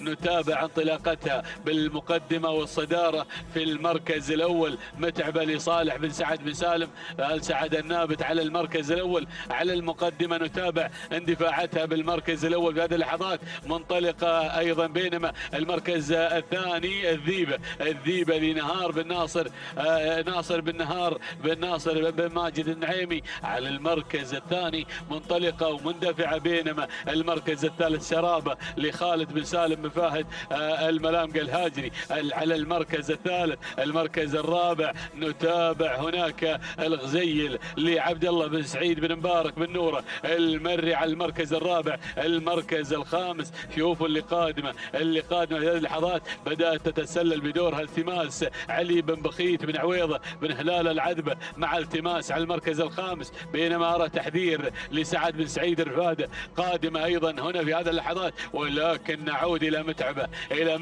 متعبه على المقدمه على المركز الاول على الصداره. نتابع انطلاقتها، وركز يا بن سعد ركز هنا انطلاقه متعبه. يا سلام يا محمد يا المتابع الخاص هنا في هذه اللحظات. نتابع وصولها في ايضا مع بوابه ايضا هناك 1200 على المقدمه او 1500 هناك مع متعبه على المركز الاول. صالح بن سعد بن سالم بن سعد النابت على المركز الاول على المقدمه منطلقه ومنفرده هناك بالمركز الاول. يا سلام يا سلام الله على هذا الاداء، بينما الذيبه على المركز الثاني ناصر بن نهار بن ناصر بن ماجد النعيمي. المركز الثالث هنا الغزيل عبد الله بن سعيد بن مبارك بن نوره المري. المركز الرابع من الجانب الايمن هناك سرابه لخالد بن سالم بن فهد الهاجري المركز الرابع. نتابع هنا في هذه اللحظات وصول جديد. الله شوفوا اللي قادمه، شوفوا اللي مرت مرور الكرام مع الشعار البحري، الشعار البحري هنا في هذه اللحظات. منصورة في هذه اللحظات لابراهيم بن حمد بن فهد الرمزاني النعيمي قادم في هذه اللحظات بهذا الاداء، بينما ارى وصول جديد. الله هناك زعزعه ايضا قادمه في هذه اللحظات اللي واصله. نتابع الشحانيه علي بن عبد الله بن حمد بن عريج المري وبقياده حمد بن عبد الله بن عريج في هذه اللحظات هنا، ولكن شوف المركز الثاني الوصول في هذه اللحظات من بلبله سعيد بن علي بن سعيد بن مهيره. المركز الثالث شوفوا شعار العطيه وصول في هذه اللحظات. هناك التماس علي بن بخيت بن عويضه بن هلال العذبه وصول في هذه اللحظات. ايضا يا سلام شعار صايد الرموز قادم في هذه اللحظات من جماله. منصور بن محمد بن منصور السيف الخيارين ايضا وصول هناك من تحذير سعد بن سعيد الرفاده. هنا وصول اخر يا سلام. شوف القادمه غبه محسن بن راشد بن هادي بن علي بن قرح قادم في هذه اللحظات، ولكن نعود الى بن مهيره على المركز الاول على المقدمه هنا في هذه اللحظات مع بلبله. ولكن شوفوا يا سلام يا غبه بلبله وغبه. الامتار الاخيره الامتار الخطيره بلبلو يا سلام يا غبه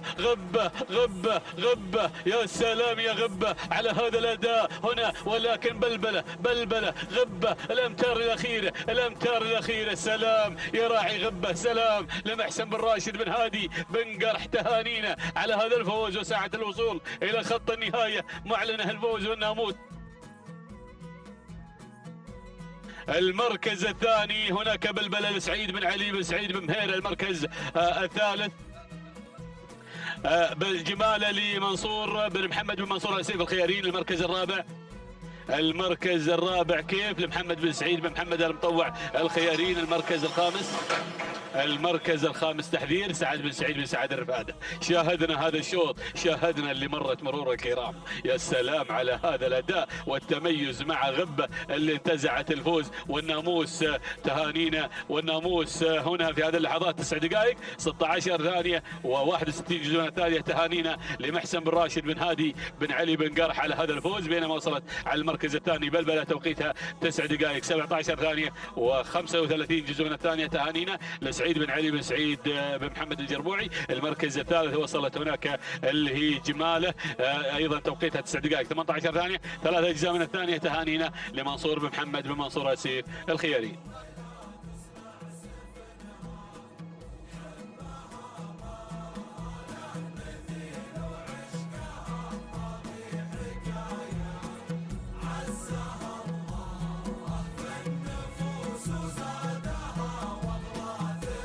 بسم الله الرحمن الرحيم.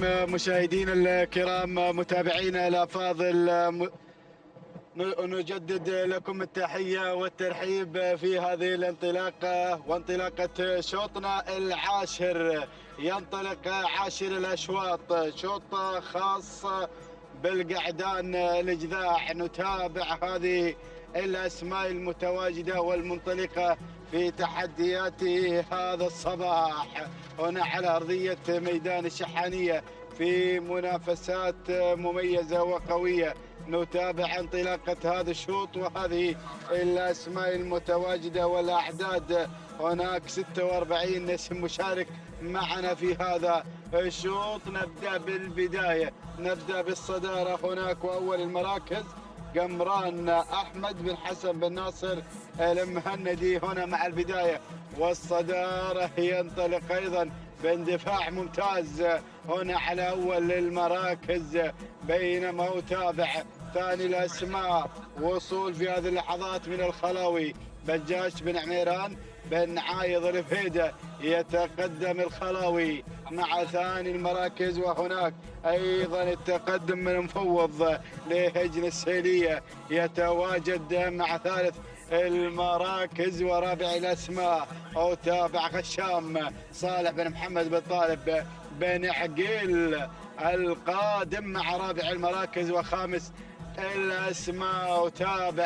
أتابع هذه اللحظات وتابع هذه الأسماء المتواجدة: زيزوم مسعود بن ناصر بن سالم المكسور، هنا المتواجد مع خامس المراكز. هذه الأسماء الخمس الأولى مشاهدينا الكرام متابعينا في كل مكان، ولكن العودة هناك إلى البداية والصدارة. الله، شعار المهندي هنا من يبدأ أيضا بالبداية، من يتقدم مع قمران لأحمد بن حسن بن ناصر المهندي هنا مع أول المراكز، بينما أتابع هجن السيلية المتواجدة مع مفوض مع ثاني المراكز وثالث الأسماء. هناك من الجانب الآخر أتابع التدخل، وصول من الخلاوي بجاش بن عميران بن بجاش الفهيد المتواجد مع ثالث المراكز، بينما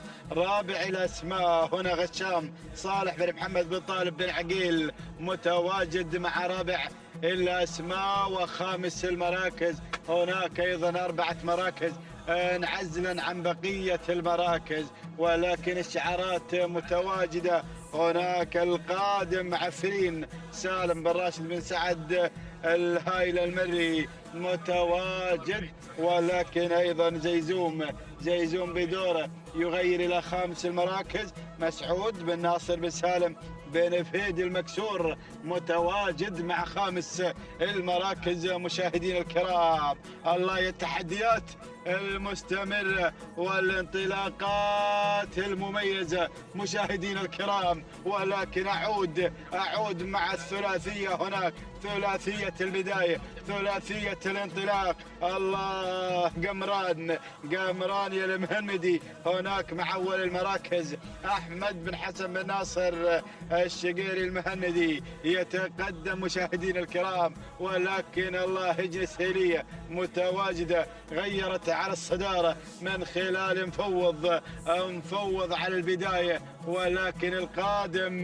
القادم الخلاوي. الله، بجاش بن عميران بن بجاش بالعايض الفهيدة متواجد مع الخلاوي القادم مع ثاني المراكز.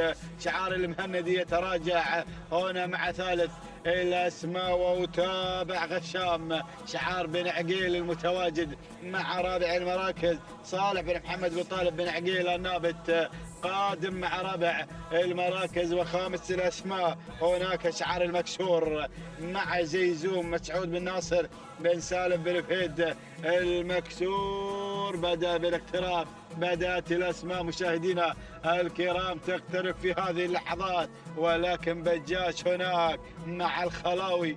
الله، الخلاوي يغير على الصدارة بأداء ممتاز هنا على أول المراكز. بجاش بن عميران بن بجاش الفهيدة هنا مع الصدارة والانطلاق الأول مع الخلاوي، بينما مفوض هجن السيلية المتواجدة مع ثاني المراكز مع مفوض. ولكن بدأ الهجوم، بدأت الأسماء. الله يا المكسور قادم في هذه اللحظات، وصل زيزوم مسعود بن ناصر بن سالم بن فهيد المكسور. الله، قادم بكل قوة. وهناك أيضا وصل هيثام مبارك بن سعيد بن عبد الله بن برغش العسكري. الله يا الأسماء، الله يا التحديات. وهناك أيضا التحديات القادمة. أتابع السليماني، وصل السليماني عبد الله بن علي بن راشد المري. هنا شعار بن جهيم القادم مع هذه اللحظات مشاهدينا الكرام، والقادم مبعد صالح بن سالم بن سعد النابت المري. الله، الأسماء قادمة مشاهدينا الكرام، ولكن العودة إلى الصدارة هناك مع هجن السيلية، الهجن القوية المتواجدة في هذه الأشواط، في كل الأشواط. الله يا التحديات هناك مع مفوض على الصدارة لهجن السيلية، ولكن المكسور يشكل الخطر مع زيزوم مسعود بن ناصر بن سالم بن فهد. المكسور الله يا القادم السليماني، وصل السليماني عبد الله بن علي بن راشد المري قادم في هذه اللحظات، والقادم مبعد صالح بن سالم بن سعد النابت المري. الله يا القادم متابع وصول في هذه اللحظات من الفايز حمد بن بخيت بن عويضة بن هلال العذب القادم مع هذا الانطلاق. بن دلموك قادم بشعاره يتواجد مع لهب حمد بن صالح بن حمد بن ناصر بن دلموك، ولكن اعود مع الصدارة. بن جهيم غير مع السليماني الله على هذه الصدارة. الله السليماني عبد الله بن علي بن راشد المري ينطلق. بن جهيم ينطلق بالصدارة يغادر الجميع مع السليماني، مفوض هنا مع هجن السيرية. بن دلموك مع لهب قادم حمد بن صالح بن حمد بن ناصر بن دلموك، ولكن العودة إلى الصدارة إلى السليماني يغادر بهذا الناموس هناك إلى أهالي ميدان الشهيد. بن جهيم مشكور على هذا الأداء والحضور الممتاز هنا مع السليماني. عبد الله بن علي بن راشد المري خاطف الناموسي هذا الشوط، واسعد الله صباحكم يا اهالي ميدان الشهيد. حضور مميز هنا مع السليماني، تهانينا والناموسي عبد الله بن علي بن راشد المري على هذا الفوز والانتصار. ثاني المراكز وصل لهب حمد بن صالح بن حمد بن دلموك. ثالث المراكز كان الوصول مشاهدينا الكرام من مفوض لهجن السيلية. رابع المراكز وصل مشاهدينا الكرام مبعد لصالح بن سالم بن سعد النابت المري. وخامس المراكز كان الوصول من المهيب محمد بن ناصر بن محمد الشنجل. هكذا كانت النتيجة مشاهدينا الكرام. نعود بالتوقيت الزمني ولحظة وصول السليماني 9 دقائق 13 ثانية و3 أجزاء من الثانية. تهانينا والناموس لعبد الله بن علي بن راشد المري. أيضا بن جهيم حاضر بناموس صباحي مميز، واسعد الله صباحكم يا اهالي ميدان الشهيد على هذا الفوز. ثاني المراكز وصل شعار بن دلموك ب9 دقائق 16 ثانية وجزء واحد من الثانية. هناك وصول من لهب حمد بن صالح بن حمد بن ناصر بن دلموك، بينما وصل مفوض في ثالث المراكز ب9 دقائق 17 ثانية 45 جزء من الثانية. تهانينا والناموس لهجن السيلية، تهانينا والناموس للجميع. التواصل مستمر مشاهدينا ومتابعينا الكرام، تتواصل التحديات والإثارة من هنا من ميدان الشحانية ميدان التحدي. ينطلق مشاهدينا الكرام الشوط 11 وهو شوط مخصص للابكار الجذاع. المسافة هي 6 كيلومترات. نتابع مقدمة هذا الشوط، والمركز الأول شقرة للسيد محمد بن عبد الله بن حمد بن عريج المري على أول المراكز، يتواجد مع شقرة. بينما النقلة مباشرة إلى المركز الثاني لنتابع غيوض بشعار بن نايفة محمد بن عبد الهادي بن ترحيب بن نايفة الهاجري يقدم غيوض في المركز الثاني. بينما المركز الثالث نتابع القادمة مشاهدينا الكرام والمنطلقة في هذا التحدي الكبير المعمورة لخليفة بن خليفة بن عبد الله العطية، يتواجد في المركز الثالث. نتابع المركز الرابع، الوصول من قبل شديدة للسيد عبد الله بن مبارك بن راشد الحباب الهاجري، يتواجد شعار بن حباب على مستوى المركز الرابع. بينما التسلل من المركز الخامس حتى المركز الرابع. القادمة في هذه اللحظات صوغة للسيد محمد بن راشد بن جابر بن حمد بن مسعود، يتقدم في هذه اللحظات مع صوغة في المركز الرابع. هذه النتيجة مشاهدينا الكرام للمراكز الخمسة الأولى.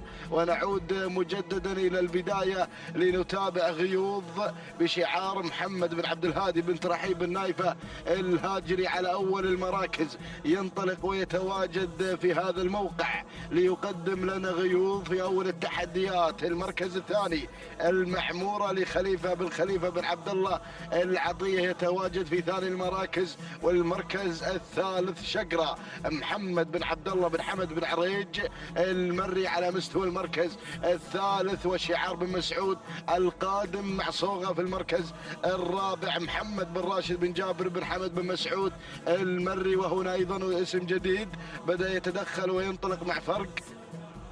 سالم بن صالح بن محمد الكبيدة المري القادم في هذه اللحظات في المركز الخامس.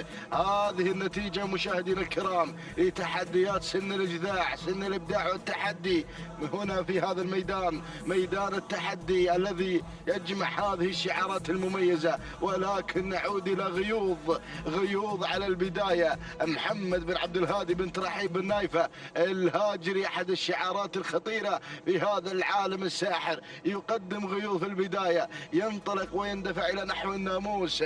ولكن المركز الثاني أرى وأتابع المعمورة لخليفة بن عبد الله العطية يتواجد في المركز الثاني. بينما المركز الثالث من الجانب الآخر صوغة محمد بن راشد بن جابر بن حمد بن مسعود المري والقادمة على رابع المراكز. هذه مشاهدي الأعزاء فرق لسالم بن صالح بن محمد الكبيدة المري. بينما المركز الخامس هذه شموخ عبد الله بن سعيد بن تركي آل بحيح المري القادم مع شموخ في المركز الخامس.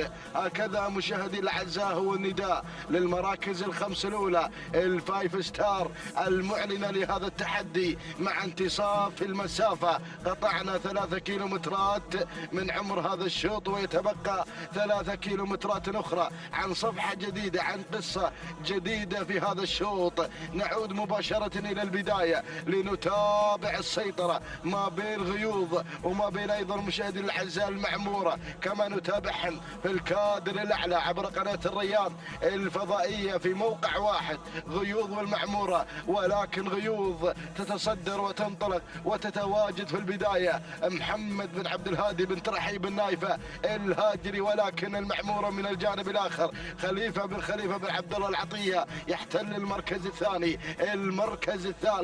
المركز الثالث صوغة محمد بن راشد بن جابر بن حمد بن مسعود، شعار بن مسعود يقدم لنا صوغة في المركز الثالث. بينما المركز الرابع القادمة فرق سالم بن صالح بن محمد الكبيدة المري القادم مع فرق في المركز الرابع. بينما خامس المراكز أتابع الوصول، أتابع الانطلاق من قبل شموخ عبد الله بن سعيد بن تركي آل بحيح المري القادم على مستوى المركز الخامس. هذه النتيجة مشاهدينا الكرام للمراكز الخمس الأولى. وهناك أسماء لن يحن موعد تواجدها في عالم الإذاعة. نترقب دخول جديد على المراكز الأولى. نتابع الصدارة ونعود إلى المعمورة. الله يا المعمورة على البداية. المعمورة تبحث عن ناموس مميز وتنطلق بشعار العطية. خليفة بن عبد الله العطية يتواجد في المركز الأول. ولكن القادمة من الجانب الآخر فرق سالم بن صالح بن محمد الكبيدة المري. بينما المركز الثالث هذه مشاهدين الأعزاء غيوض بشعار محمد بن عبد الهادي بن ترحيب النايفة الهاجري يتواجد في المركز الثالث. والمركز الرابع صوغة محمد بن راشد بن جابر بن حمد بن مسعود المري. ولكن شعار البحيح يتدخل من عمق الميدان ليقدم لنا هذا الانطلاق الكبير وهذا الحضور المميز مع شموخ عبد الله بن سعيد بن تركي آل بحيح المري. هذه النتيجة مشاهدين الأعزاء. ولكن أرى أسماء وسيل جارف قادم من المراكز الخلفية المعلنة للمنافسة والتحدي. ولكن نعود مباشرة،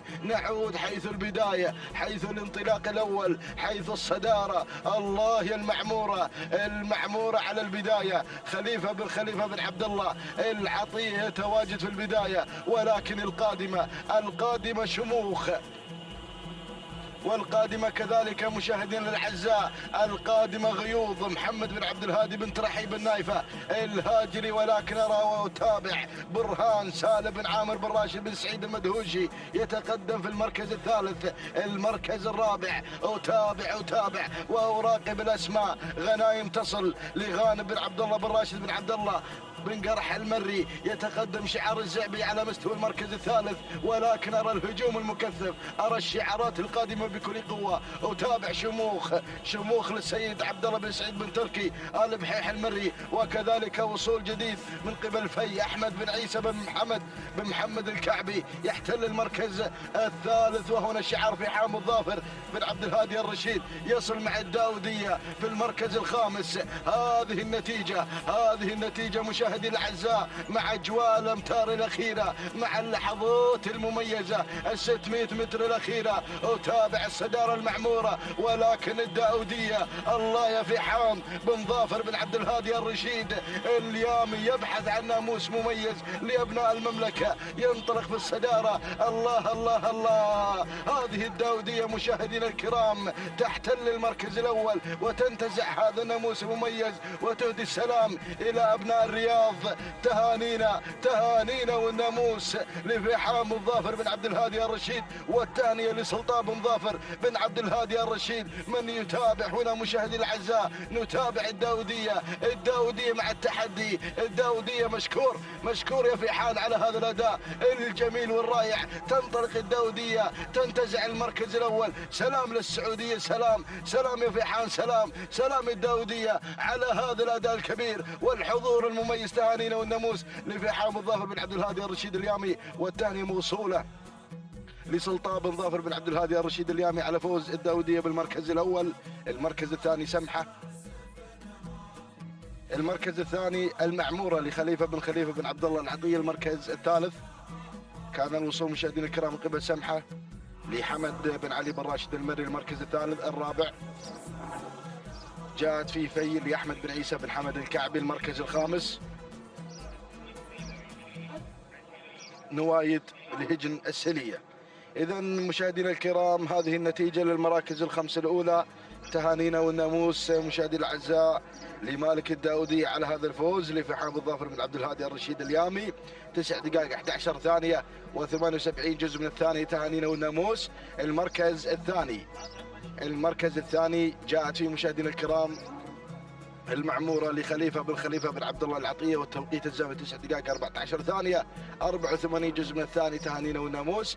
المركز الثالث جاءت فيه مشاهدينا الكرام سمحة لحمد بن علي بن راشد المري، والتوقيت الزمني 9 دقائق 15 ثانية 86 جزء من الثانية. تهانينا والناموس لجميع الفائزين.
بسم الله الرحمن الرحيم. بسم الله وعلى بركة الله. مشاهدينا الكرام متابعين الأعزاء، انطلق الشوط الثاني عشر في هذه التحديات الجميلة على ميدان الشحانية لسباقات الهجن وفي منافسات السباق المحلي السادس.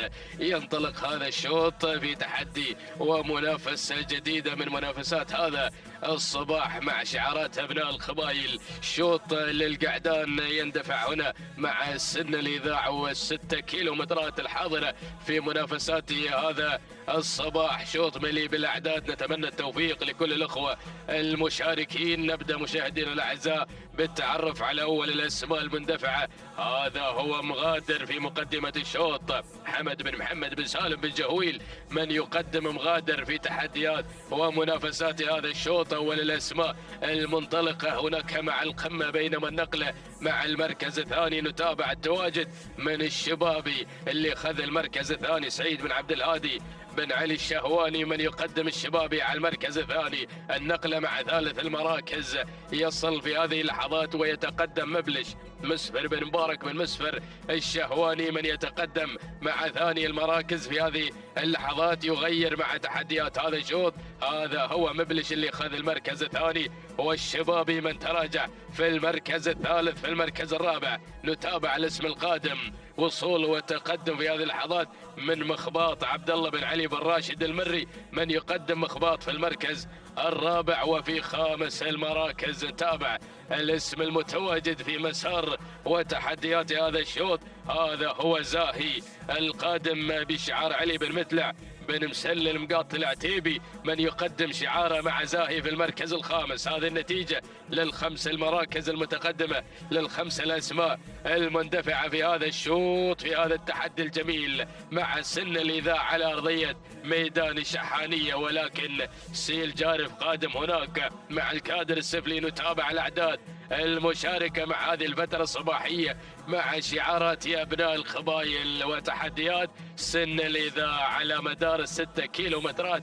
نتابع مع حضراتكم هذه الانطلاقات الصباحية الجميلة هنا مشاهدينا الأعزاء عبر هذا النقل الحي والمباشر من قناة الريان. نعود مباشرة إلى مقدمة الشوط، إلى المركز الأول، إلى الصدارة، إلى شعار بن جهويل الذي يقدم مغادر. أول الأسماء اللي غادرت مشاهدينا الأعزاء مع أول الأمتار، ولا زال مغادر يقود هذه الأسماء. يتقدم في هذا الشوط بشعاره الزاهي حمد بن محمد بن سالم بن جهويل من يتقدم في المركز الأول مع تقدم مغادر، بينما النقلة مع ثاني المراكز.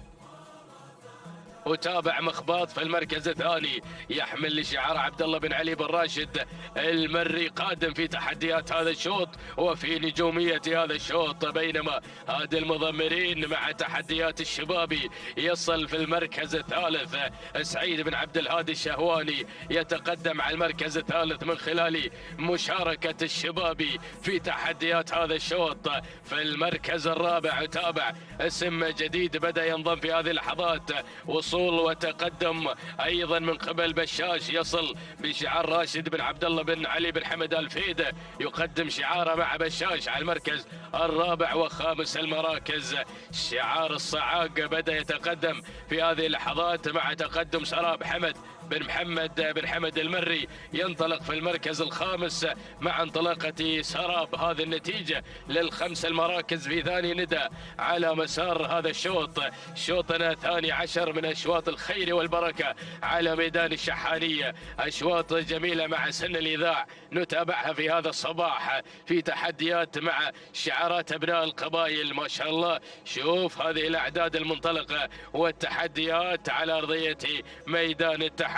نعود إلى المقدمة، نتابع هذه الكوكبة المتقدمة في هذا الشوط ثلاثية ولا أجمل مع البداية مع المقدمة مع تحديات أيضا مركز الصدارة، ولكن مغادر مع بن جهويل مع الثلاثة كيلومترات الأولى اللي خلص منها مغادر وتبقى الثلاثة كيلومترات الأخيرة. ولا زال مغادر من يقود الأسماء، لا زال بن جهويل يلمع شعاره مع الصدارة مع تقدم أيضا مغادر في المركز الأول، والصدارة حمد بن محمد بن سالم بن جهويل ينطلق مع المركز الأول، بينما مخباط في ثاني المراكز عبد الله بن علي بن راشد المري يطمع هو الآخر بناموس هذا الشوط مع تقدم مخباط على المركز الثاني. يلا يا بن جيم صاحب نقطة في صباح هذا اليوم ويبحث عن النقطة الثانية، يبغى السلامات أيضا إلى أهالي ميدان الشهيد وأبناء الكويت الحاضرين بقوة والمشاركين هنا على أرضية ميدان التحدي. وتابع المركز الثالث، بدأ تقدم في هذه اللحظات من بشاش، يصل مشاهدين الكرام راشد بن عبد الله بن علي بن حمد الفيد يقدم بشاش في هذا الشوط، بدأ يغير إلى المركز الثاني مع انطلاقة وتحديات هذا المسار الجميل. لكن المركز الرابع تابع الاسم الواصل، وصل في هذه اللحظات شواش يتقدم بشعار فالح بن راشد بن فالح الهاجري، شعار أيضا بدأ يسير بتحدياته الجميلة، بدأ يتقدم في هذا الشوط مع هذا الاندفاع. بينما في المركز الخامس، خامس المراكز، الاسم الواصل مبلش قادم بقوة في هذا الشوط، عبد الهادي بن محمد بن ظافر الرشيد اليامي، وشعار اليام القادم مع تحديات هذا الشوط. ولكن نتابع الشبابي وانطلاقة الشبابي، يا سلام، نتابع هذا الأداء الجميل. سعيد بن عبد الهادي الشهواني واسم جديد بدأ ينضم، وصل الريان ناصر بن راشد بن شابل الزبدان المري من يتقدم، ومن هناك نتابع الوصول والتحدي من المستشار حمد بن مرزوق بن حمد بن حنظل الفيد قادم مع شعاره وتحدياته، ووصول آخر وتقدم أيضا في هذه اللحظات من عالي، يصل يبغي الموقع العالي عوض بن سعيد بن هدوب الوهيبي قادم أيضا بأمال وطموحات أبناء السلطنة، ووصول ما شاء الله. شوف الأسماء الهاجمة، تابع الأسماء القادمة. شاهين يصل في هذه اللحظات، حمد بن علي بن حمد بن جابر يتقدم في هذا الشوط، ولكن عودة مع بن جهويل ومغادر لا زال مع الصدارة، مع البداية، مع المقدمة الأولى في هذا الشوط. يلا يا بن جهويل حافظ على مركز الصدارة، 1200 يا بن جهويل، يا من تقدم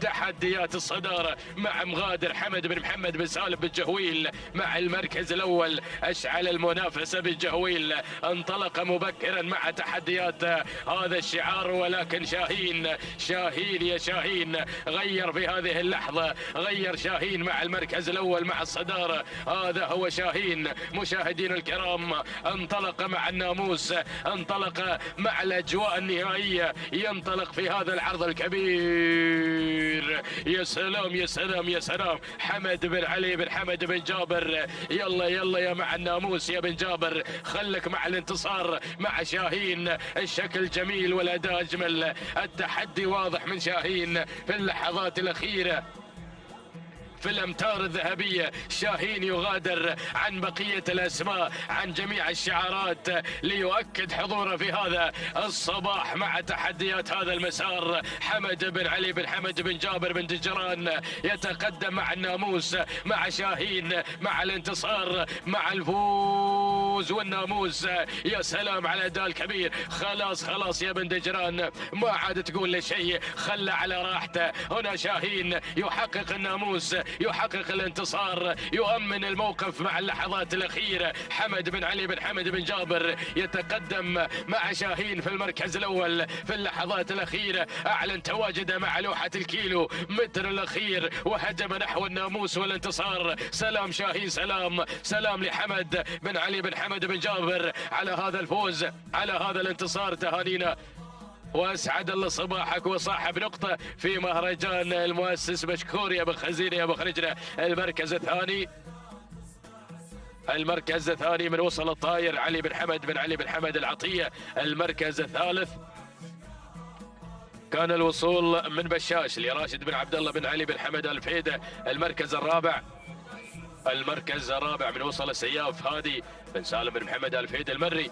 المركز الخامس المركز الخامس من وصل ضرغام لسلطان بن نوار بن دخيل الله العتيبي. هذه نتيجتنا للخمس المراكز مشاهدينا متابعينا الكرام، ولكن شاهين هو العلامة الفارقة في هذا الشوط في تحدي كبير مشاهدينا الكرام. تابعنا مع أجواء الكيلومتر الأخير و9 دقائق 14 ثانية 72 جزء من الثانية هو التوقيت الزمني المرافق لشاهين في تحديات هذا الشوط. تهانينا لحمد بن علي بن حمد بن جابر بن نجران على فوز شاهين ويضيف نقطة أيضا في سجله الحافل بالإنجازات. المركز الثاني من وصل في ثاني المراكز الطائرة وتوقيتها الزمني 9 دقائق 19 ثانية 8 من الأجزاء من الثواني. تهانينا لعلي بن حمد بن علي العطية على فوز الطائر بالمركز الثاني. وفي ثالث المراكز كان الوصول مشاهدينا الكرام من بشاش توقيتها الزمني 9 دقائق 20 ثانية 99 جزء من الثانية. تهانينا والناموس لراشد بن عبد الله بن علي بن حمد الفيده.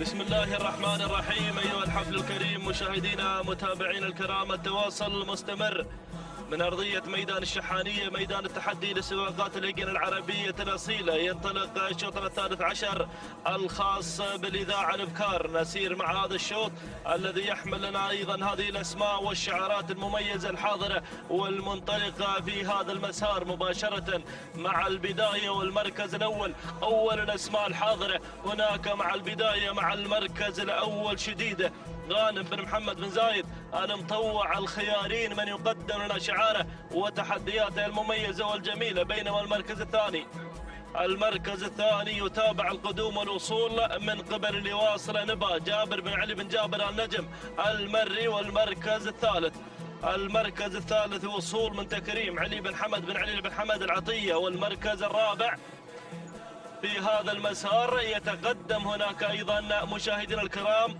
ظن خليفة بن علي بن حمد العطية. بينما المركز الخامس وصول وقدوم مشاهدينا الكرام المركز الخامس من تتقدم في هذا المسار المميز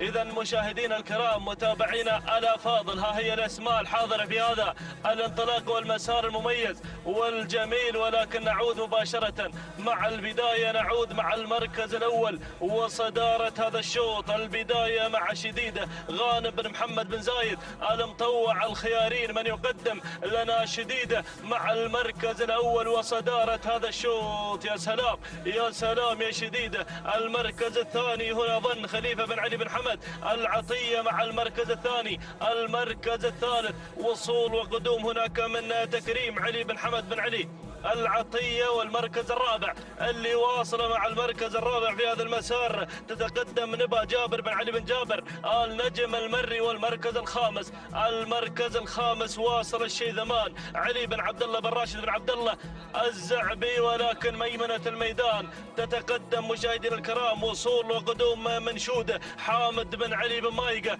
الأحبابي يصل يقدم لنا شعاره وتحدياته المميزة والجميلة في هذا المسار. هكذا هي الأسماء الخمسة الأولى المتقدمة في هذا الانطلاق الرائع والجميل. ولكن البداية وصدارة هذا الشوط هناك مع المركز الأول من تتقدم في هذا المسار المميز والجميل شديدة غانم بن محمد بن زايد المطوع الخيارين مع المركز الأول وصدارة هذا الشوط. بينما المركز الثاني شعار العطية مع ثاني التحديات يقدم لنا أيضا انطلاقة شعاره المميز والجميل من خلال تواجد ظن خليفة خليفة بن علي بن حمد العطية، والمركز الثالث اللي واصله هنا تكريم علي بن حمد بن علي بن حمد العطية مع المركز الثالث. المركز الرابع وصول وتقدم في هذه اللحظات من قبل اللي واصله نبا جابر بن علي بن جابر النجم المري. وخامسا شعار بن مايقة يقدم لنا شودة بتحدياته المميزة والجميلة حامد بن علي بن مايقة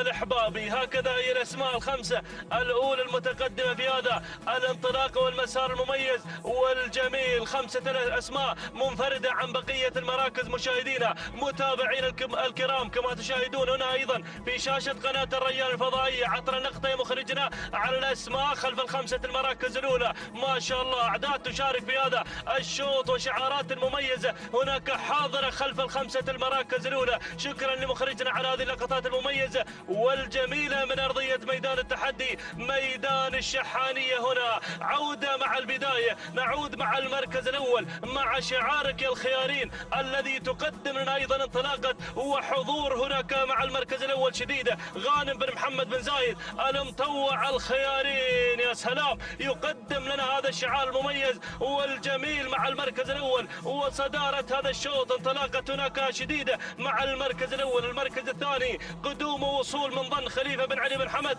العطية مع المركز الثاني. والمركز الثالث القدوم والوصول في هذا المسار مشاهدينا الكرام من اللي واصل نبا جابر بن علي بن جابر النجم المري. والمركز الرابع يصل شعار الشاعر يقدم لنا شود أيضا في هذا المسار حامد بن علي بن مايقة الأحبابي. ولكن ميمنة الميدان اللي واصلة هناك من الجانب الآخر تتقدم تكريم علي بن حمد بن علي بن حمد العطية يقدم لنا أيضا انطلاقة تكريم في هذا المسار المميز والجميل. يا سلام على هذه الشعارات والأسماء المشاركة في هذا الانطلاق المميز والجميل والرائع. ولكن البداية وصدارة هذا الشوط هناك مع انطلاقة أيضا هناك شديدة غانم بن محمد بن زايد المطوع الخيارين لا تزال هي سيدة الموقف في هذا المسار، حاضر أيضا بانطلاقة هذا الشعار الكبير الذي يقدم لنا الأسماء والنوعيات المميزة في هذا العالم الساحر. يحضر هنا أيضا ويقدم لنا شديدة مع المركز الأول وصدارة هذا الشوط. المركز الثاني شعار العطية من يتقدم مع ثاني التحديات خليفة بن علي بن حمد العطية. والمركز الثالث وصول وتقدم من شودة حامد بن علي بن مايقة الأحبابي. بينما المركز الرابع تكريم علي بن حمد بن علي بن حمد العطية مع المركز الرابع. والمركز الخامس اللي واصله في هذا المسار تتقدم هنا نبا جابر بن علي بن جابر النجم المري. ولكن شوف الأسماء اللي قادمة، شوف الشعارات اللي واصله في هذا المسار. سيل جارف قادم من الابكار بهذا الانطلاق المميز والجميل والرائع. ولكن البداية شديدة مع المركز الأول غانم بن محمد بن زايد المطوع الخيارين. ركز يا الغيلاني هناك مع البداية اللي تتابع أيضا انطلاقة شديدة في هذا المسار المميز والجميل والرائع مع المركز الأول. المركز الثاني شعار العطية مع ثاني التحديات ظن خليفة بن علي بن حمد العطية مع المركز الثاني. والمركز الثالث على الوصول من شودة حامد بن علي بن مايقة الأحبابي. والمركز الرابع وصل شعار المقارح يتقدم في هذا المسار من خلال تواجد هنا قوة محمد بن راشد بن بخيت بن الحميدي المقارح. ووصل شعار الهديفي في هذا المسار يقدم لنا تحديات المميزة والجميلة من خلال تواجد شعاره في هذا المسار. حمد بن غانم بن سلطان الهديفي من الجانب الآخر يقدم لنا هذا الاسم. وصول هنا مشاهدينا الكرام من مصيحة حمد بن غانم بن سلطان الهديفي. وأيضا وصلت هنا الجذاب سعيد بن راشد بن صالح الجربوعي يصل بالعرج. ووصل العطية أيضا خليفة بن خليفة العطية يقدم الاسماء. ووصل شعار بن شافي أيضا من الجانب الآخر. ولكن البداية شعار الخيارين. الله يا شديدة وعصاها في الابطان صدرت الأوامر في هذه اللحظات شديدة. غانم بن محمد بن زايد المطوع الخيارين يقدم لنا شديدة مع المركز الأول مع صدارة هذا الشوط. لكن دير بالك واصل شعار الهديفي يقدم لنا مصيحة حمد بن غانم بن سلطان الهديفي. ووصل بن مقارح يصل يقدم لنا أيضا انطلاقة قوة محمد بن راشد بن بخيت بن الحميدي بن مقارح مع المركز الثالث. ولكن شديدة شديدة مع المركز الأول مع صدارة هذا الشوط، تقدم لنا هذا الأداء المميز، ولكن مصيحة حمد بن غانم بن سلطان الهديفي أهاني معيذر ممثل معيذر الدايم يقدم لنا مصيحة، أو يقدم لنا مشاهدينا الكرام مصيحة. سلام الهديفي، سلام معيذر، سلام ومشكور يا بنديله على هذا الأداء المميز والجميل. تهانينا والناموس لحمد بن غانم بن سلطان الهديفي على هذا الفوز والانتصار. المركز الثاني وصلت قوة محمد بن راشد بن بخيت بن حميدي بن مقارح. المركز الثالث كان الوصول من شديدة غانم بن محمد بن زايد المطوع الخيارين. والمركز الخامس الرابع عفوا مشاهدينا الكرام وصلت الدان محمد بن ناصر الشنجل. والمركز الخامس كان الوصول من مكرمة مسعود بن ناصر بن حمد الفهيدي المري. هكذا مشاهدينا الكرام تابعنا هذا الشوط، ولكن حضر شعار ممثل معيذر الدايم وقدم لنا مصيحة 9 دقائق 13 ثانية 4 أجزاء من الثانية. تهاني والناموس لحمد بن غانم بن سلطان الهديفي، والتهاني لزيد بن محسن من قدم لنا هذا الاسم في هذا الانطلاق المميز. المركز الثاني وصلت مع المركز الثاني كان الوصول من قوة أيضا توقيتها الزمني 9 دقائق 13 ثانية 54 جزء من الثانية. تهانينا والناموس مشاهدينا الكرام أيضا لبن مقارح. المركز الثالث وصلت شديدة توقيتها الزمني 9 دقائق 14 ثانية 6 أجزاء من الثانية. تهانينا والناموس الغانم بن محمد بن زايد المطوع الخياري.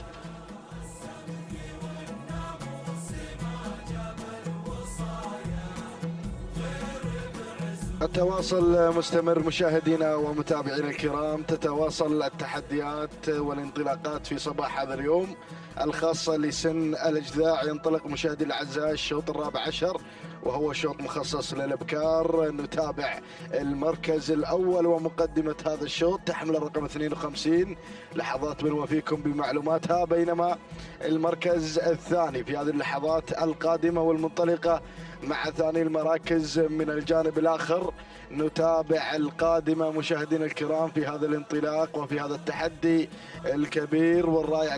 نتابع مشاهدينا الأعزاء الوصول في هذه اللحظات والتقدم من قبل رعادة لراشد بن علي بن راشد بن علي بن لصم المري على ثاني المراكز. بينما المركز الثالث نجد في هذه اللحظات القادمة مع المركز الثالث الوصول والتقدم على مستوى المركز الثالث عبر قناة الريان الفضائية. نتابع التحديات الجميلة والرائعة على أرضية ميدان الشحانية. نتابع في الكادر الأسفل المركز الثالث الوصول والتقدم مشاهدينا الكرام.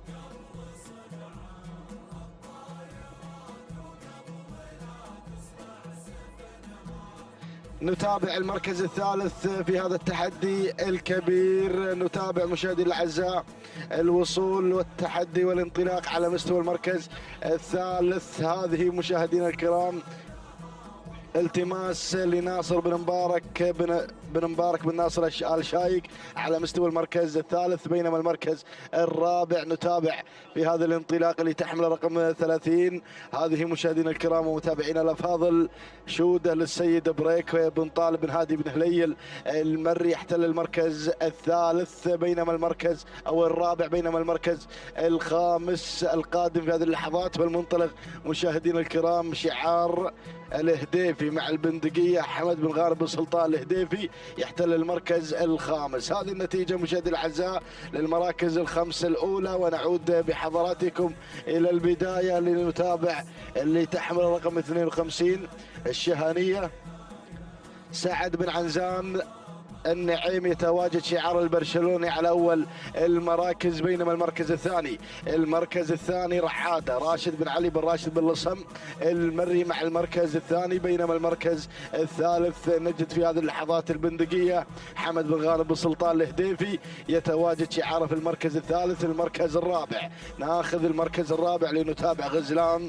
بشعار شهوان بن غانم بن عبد الهادي الشهواني يحتل المركز الرابع. بينما المركز الخامس الخامس. نتابع مشاهدينا الكرام الوصول في هذه اللحظات والتقدم من قبل الالتماس لناصر بن مبارك بن ناصر آل شايك يحتل المركز الخامس، ولكن الدخول من الجانب الآخر اللي تدخلت وانطلقت في هذه اللحظات مشاهدينا الأعزاء القادمة والمنطلقة شودة البريك بن طالب بن هادي بن هليل المري، بينما المركز هنا مشاهدينا الأعزاء هذه المراكز الخمسة الأولى في هذا الشوط. ونعود بحضراتكم إلى البداية لنتابع الشهنية على البداية والمقدمة لسعد بن العنزان النعيمي على أول المراكز، يندفع مع الشهانية على أول التحديات ويتواجد في هذا الشوط، بينما البندقية في المركز الثاني. البندقية تتواجد بشعار الهديفي مع ثاني المراكز يقدم لنا البندقية بشعار الهديفي حمد بن سلطان الهديفي مع ثاني المراكز. والمركز الثالث مصيونة لهادي بن محمد بن حويلة الغفران المري يتدخل في المركز الثالث.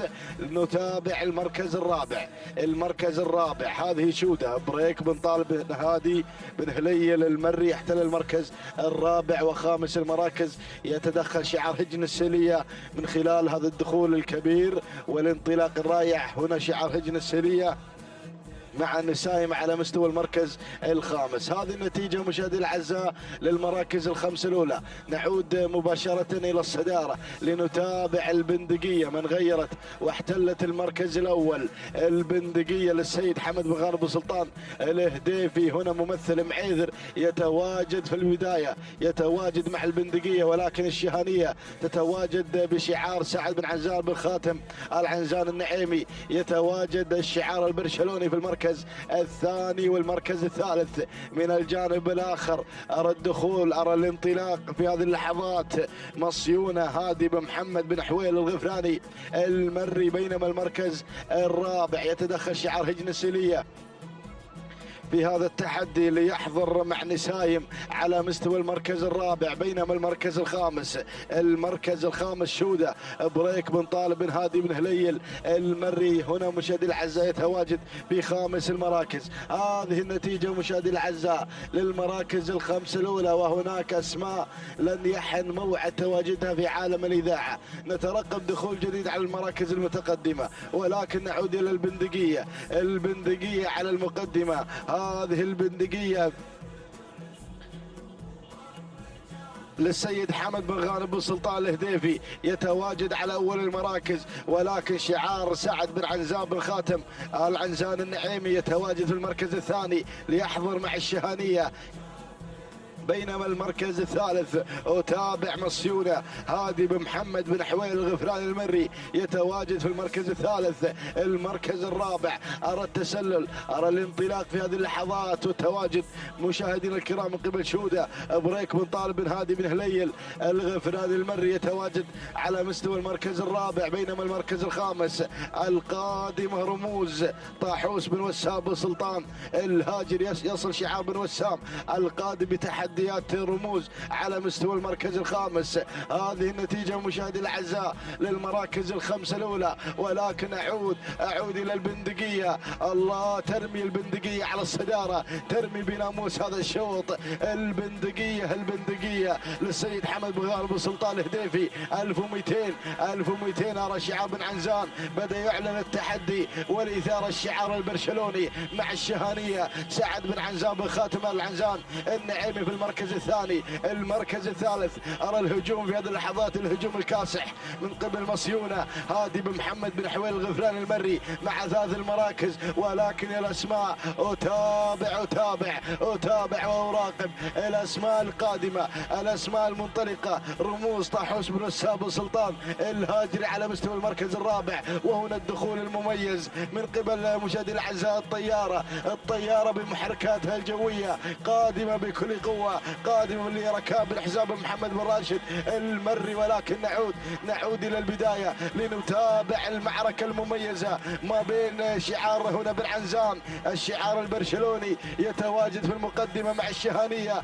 الله يا بن عنزان، هنا مشاهدي الأعزاء سعد بن عنزان بن خاتم العنزان النعيمي على البداية يقدم الشهانية، ولكن من الجانب الآخر مصيونة. وهنا أيضا مشاهدينا الأعزاء العنود عبد الله بن سالم بن عبد الله ولكن أتابع الأسماء، أتابع شعار صيد الرموز، ولكن مصيونة مع البداية، مصيونة مع التحدي، مع الإثارة في اللحظات الأخيرة، مصيونة للسيد هادي بن محمد بن حويل الغفراني المري. وهنا أيضا شعار بن حفيظ بدأ يتدخل في هذه اللحظات، أو الطيارة مشاهدين الأعزاء، ركاب حساب بن محمد بن راشد المري مع المركز الثاني، ومصيونة مع البداية، مصيونة مع الناموس، مصيونة مشاهدين الكرام تنتزع المركز الأول. تهانينا والناموس لهادي بن محمد بن حويل الغفراني المري على فوز مصيونة بالمركز الأول. المركز الثاني الطيارة لركاب بن حساب بن محمد بن راشد المري. المركز الثالث جاءت فيه مشاهدي الكرام الجساسية لهجن السيلية المركز الرابع، وصلت فيه العنود لعبد الله بن سالم بن عبد الله النابت المري. المركز الخامس كان الوصول مشاهدي الاعزاء من قبل مثيره لسويلة بن زويد وبرغش بن سالم الجحافي. اذا مشاهدي الاعزاء هذه المراكز الخمسه الاولى تهانينا وناموس لمالك مصيونه من فازت بناموس هذا الشوط، لهادي بن محمد بن حويل الغفراني المري. التوقيت الزمني 9 دقائق 19 ثانيه 39 جزء من الثانيه. تهانينا والناموس على هذا الفوز. بينما المركز الثاني حلت فيه مشاهدي الكرام الطياره لركاب بن حساب بن محمد بن راشد المري. التوقيت الزمني 9 دقائق 19 ثانيه 89 جزء من الثانيه. تهانينا والناموس. بينما المركز الثالث حضرت فيه مشاهدي الكرام ومتابعينا الافاضل، المركز الثالث جاءت فيه الجساسيه لهجن السيليه، والتوقيت الزمني 9 دقائق 20 ثانيه 9 اجزاء من الثانيه. تهانينا والناموس لجميع الفائزين.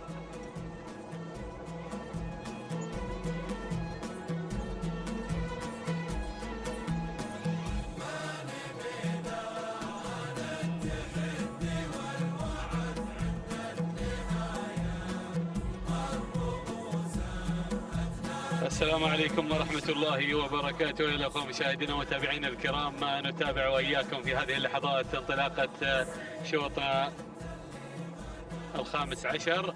وشوطنا الخامس عشر نتابع وإياكم في هذه اللحظات الانطلاقة والاندفاع هنا في هذا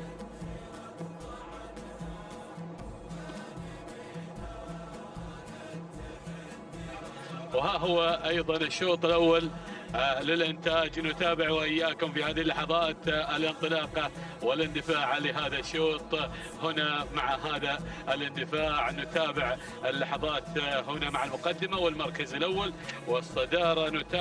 نتابع شواهين علي بن متعب بن تركي الفهيدان على المركز الأول وعلى المقدمة في هذه اللحظات، بينما النقلة على المركز الثاني والمركز الثاني. نشاهد ونتابع في هذه اللحظات الظبي عبد الله بن سعيد بن محمد بن سعيد المري على المركز الثاني. المركز الثالث نتابع مصيحة لخليفة بن علي بن حمد العطية على المركز الثالث. المركز الرابع نشاهد هذه اللحظات اللي وصلت من الجانب الأيمن، نتابعها ونتابع انطلاقتها في هذه اللحظات من بدأت تتسلل بدورها من مركز إلى مركز. هناك في هذه اللحظات اللي وصلت بغداد سالم بن صقر بن سالم بن راشد المريخي. يا سلام يا المريخي، بدأ يغير من مركز إلى مركز، وهنا الوصول في هذه اللحظات.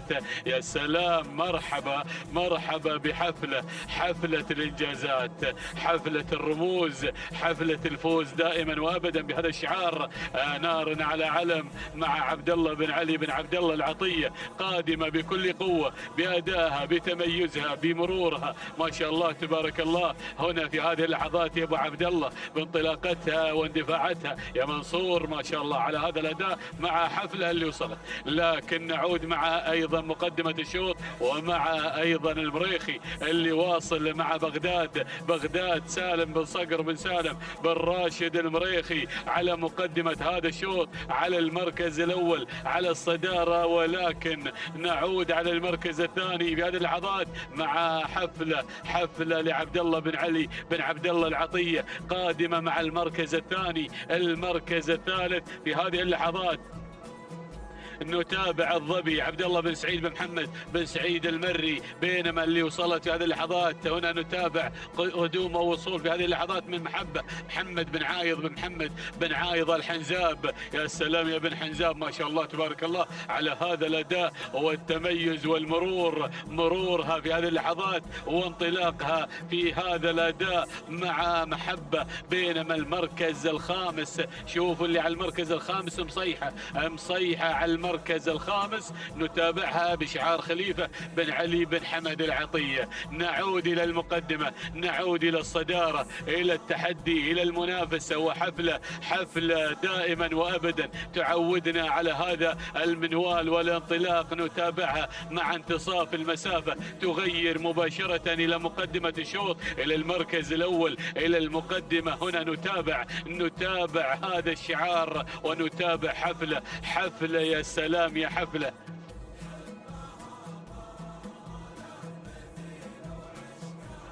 هنا نتابع حفلة على المقدمة، صاحبة شلفة الجذاع. يا سلام، هنا نتابعها في مهرجان المؤسس، نتابعها بانطلاقتها واندفاعاتها، نشاهدها في هذه اللحظات منطلقة مع المركز الأول. حفلة على المقدمة، على الصدارة لعبد الله بن علي بن عبد الله العطية. يا سلام، مع المركز الأول تنطلق لوحدها، عصاتها قوس، عصاتها مثبتة في بطانها، نشاهد حفلة اللي بالمركز الأول. بينما المركز الثاني محبة لمحمد بن عايض بن محمد بن عايض الحنزاب. ركز هنا بانطلاقة محبة. يا سلام يا بن عايض، هنا في هذه اللحظات محمد بن عايض الحنزاب منطلق مع المركز الثاني، المركز الثالث، وانطلاقة المركز الثالث في هذه اللحظات. نشاهد الدوحة عبد المحسن بن محمد بن علي بن ديله المري، أول ندى هنا في هذه اللحظات مع الدوحة اللي واصلة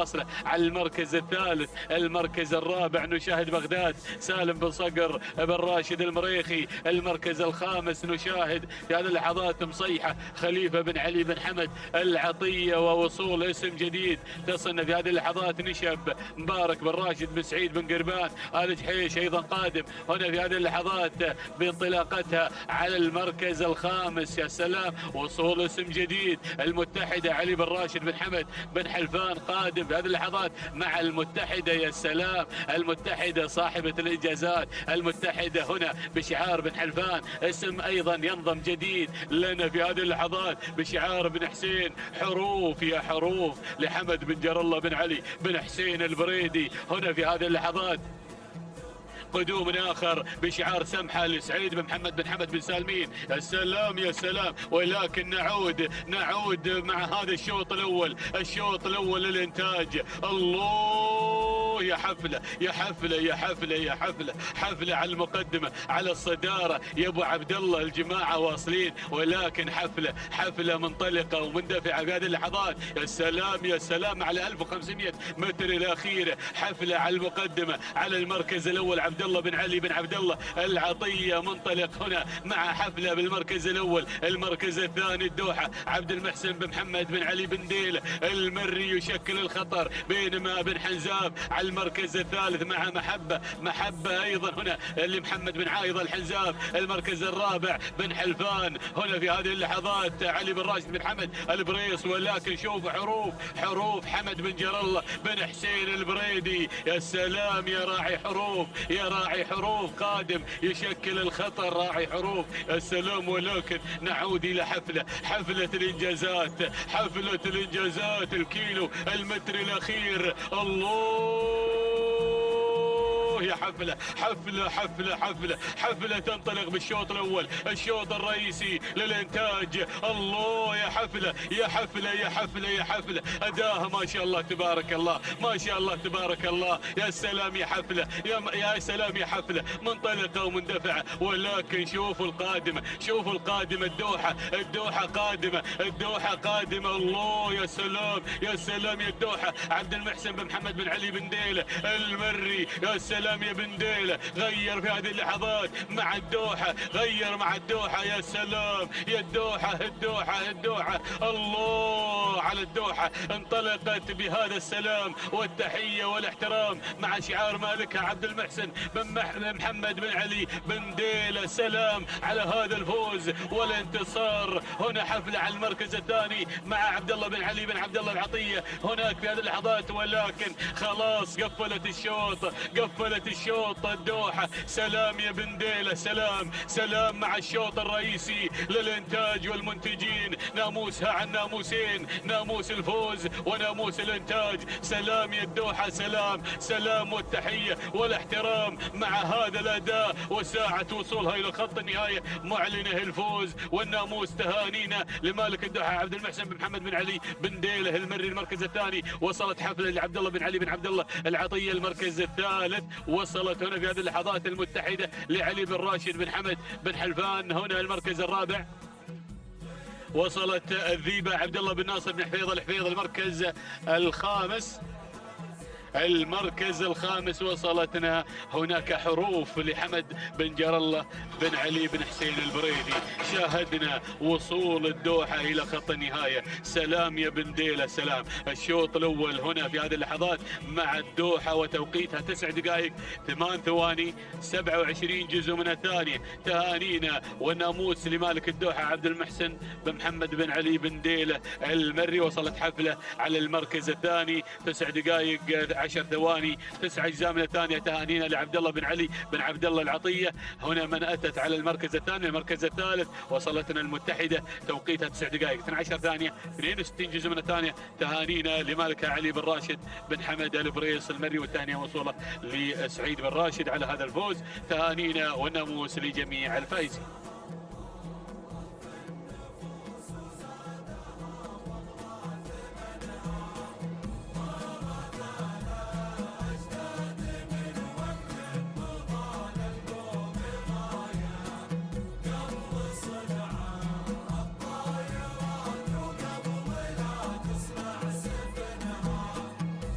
التواصل مستمر مشاهدينا ومتابعينا الكرام. تتواصل التحديات والإثارة من هنا من ميدان الشحانية، ميدان التحدي.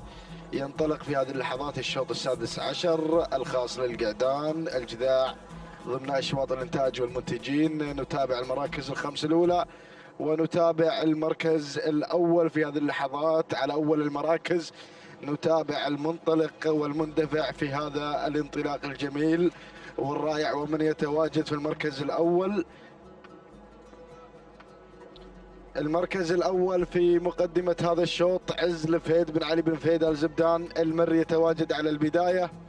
بينما المركز الثاني الوصول في هذه اللحظات من قبل مغادر لعبد الله بن راشد بن محمد الزقيب المري يتواجد في المركز الثاني. والمركز الثالث ثالث التحديات وافي لخليفة بن علي بن حمد العطية يقدم وافي في المركز الثالث. بينما المركز الرابع نجد في هذه اللحظات الوصول والتقدم على مستوى المركز الرابع مطرب لفهد بن محمد بن راشد بن حباب الهاجري يتواجد في رابع المراكز بتواجد مطرب.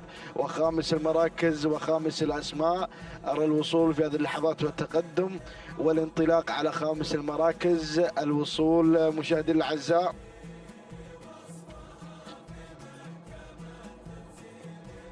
السمح لمحمد بن خالد بن عبد الله العطية يتواجد في المركز الخامس. هذه النتيجة مشاهدينا الأعزاء للمراكز الخمس الأولى. ونعود مباشرة لنتابع البداية ليحمل رقم 33.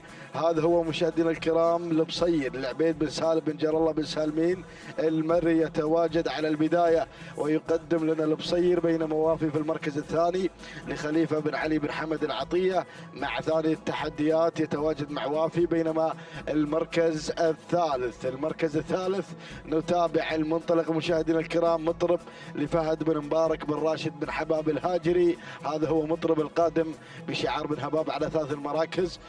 بن حباب. هنا مشاهدي الاعزاء على المركز الثالث، بينما المركز الرابع نتابع مغادر لعبد الله بن راشد بن محمد الزقيبه المري. وخامس المراكز وخامس الشعارات شعار العطيه يتواجد مشاهدي الاعزاء مع السمح محمد بن خالد بن عبد الله العطيه.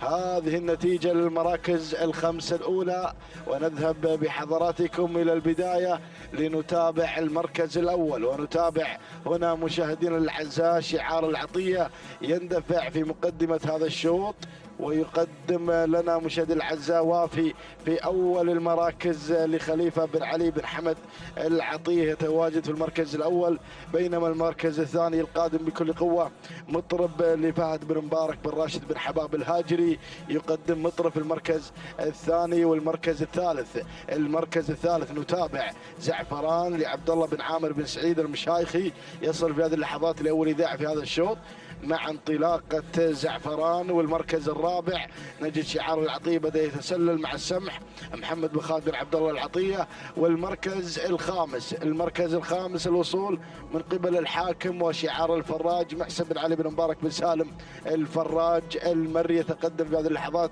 مع خامس المراكز. هذه النتيجه مشاهدينا الكرام للمراكز الخمس الاولى. لا زالت الامور حتى هذه اللحظات في هدوء، وهناك اسماء لن يحن موعد تواجدها في عالم الاذاعه. نترقب دخول جديد على المراكز الاولى. عوده مباشره الى البدايه، عوده الى المقدمه مشاهدينا الاعزاء لنتابع شعار العطيه المحافظ على صداره هذا الشوط من خلال تواجد وافي لخليفه بن علي بن حمد العطيه، بينما المركز الثاني الحاكم لمحسن بن علي بن مبارك بن سالم الفراج. والمركز الثالث من الجانب الاخر اللي بدا يتسلل مباشره الى المركز الثاني نتابع مشاهدينا الكرام الشعار الاسود القادم في هذه اللحظات والمعلن لهذا التحدي الكبير على مستوى المركز الثالث. من الجانب الاخر نتابع مشاهدي الاعزاء الاسماء والشعارات المشاركه والمنطلقه في هذا التحدي الكبير. نتابع هنا الوصول والتقدم من قبل زعفران عبد الله بن عامر بن سعيد المشايخي. المركز الرابع السمح محمد بن خالد بن عبد الله العطيه، بينما المركز الخامس يتدخل شعار بن نايفه لاول اذاعه في هذا الشوط ويصل مع مبلش لحمد بن محمد بن حمد بن نايفه الهاجري. هذه النتيجه مشاهدي الاعزاء للمراكز الخمس الاولى. ولكن نذهب مباشره الى ركب الصداره مع لائحه 2 كيلومترات الفاصله عن خط نهايه في اشواط الانتاج والمنتجين، هنا ايضا الجذاع، اشواط الابداع المميز الذي نتابع وافي ينطلق يقدم الاداء الكبير ويقدم الابداع الجميل وافي لخليفه بن علي بن حمد العطيه. ولكن القادم الحاكم يريد ان يحكم هذا الشوط، يريد ان يحكم الصداره محسن بن علي بن مبارك بن سالم الفراج. ولكن السمح بشعار المشاغب محمد بن خالد بن عبد الله العطيه مع ثالث المراكز. بينما المركز الرابع ارى الاسماء، ارى الشعارات. هنا شعار بن عنزان بدا يتدخل في هذه اللحظات من عمق الميدان ليقدم لنا غزوان سالم بن عنزان بن خاتم النعيمي يصل في هذه اللحظات على مستوى المركز الرابع. بينما المركز الخامس شعار بن نايفه مبلش لحمد بن محمد بن حمد بن نايفه الهاجري. وهنا ايضا شعار جديد بدا ينضم الى المراكز الخمس الاولى، شعار بن حفيظ ناصر بن عبد الله بن ناصر بن حفيظ المري مع الحنيش على المستوى المركز الخامس.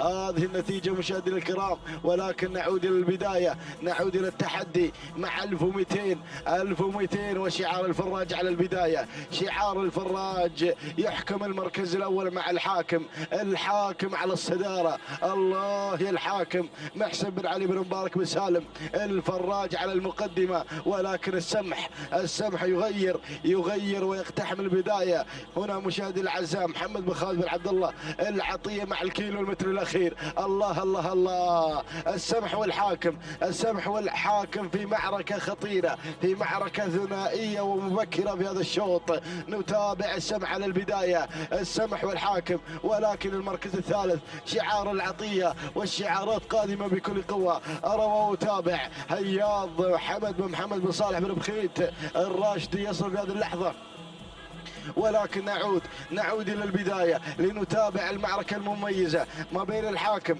ما بين شعار الفراج، وما بين شعار العطية. شعار العطية مع السمح، وهنا الحاكم هنا مع بن فراج. محسن بن علي بن مبارك بن سالم الفراج يقدم الحاكم، ولكن السمح غير في هذه اللحظات وخطف المركز الاول. محمد بن خالد بن عبد الله العطيه على اول المراكز. السمح مع البدايه، السمح مع الناموس، ولكن الحاكم يحاول في الامتار الاخيره في اللحظات الخطيره. الحاكم والسمح، الناموس وين؟ الناموس حاير طاير ما بين هذا الشعارين. هنا مشاهدينا الاعزاء نتابع العطيه وايضا الفراج، ولكن السمح خطف الناموس، خطف كلمة الناموس في هذا الشوط، في أشواط الإنتاج والمنتجين. السمح تهانينا والناموس. محمد بن خالد بن عبد الله العطية على فوز السمح بالمركز الأول. المركز الثاني الحاكم محسن بن علي بن مبارك بن سالم الفراج. المركز الثالث غزيلان محمد بن سعيد بن علي الجربوعي المري. المركز الرابع جاء فيه مشاهدينا الكرام هياض لحمد بن محمد بن صالح بن بخيت الراشدي. المركز الخامس حل فيه مشاهدينا الكرام ومتابعينا الافاضل الخامس. المركز الرابع شاهين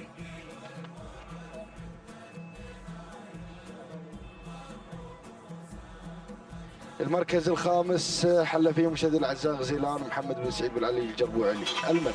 اذا مشاهدينا الاعزاء تهانينا وناموس مره اخرى لمالك السمع على هذا الفوز محمد بن خالد بن عبد الله العطيه. توقيت الزمن 9 دقائق 9 ثواني 41 جزء من الثانيه.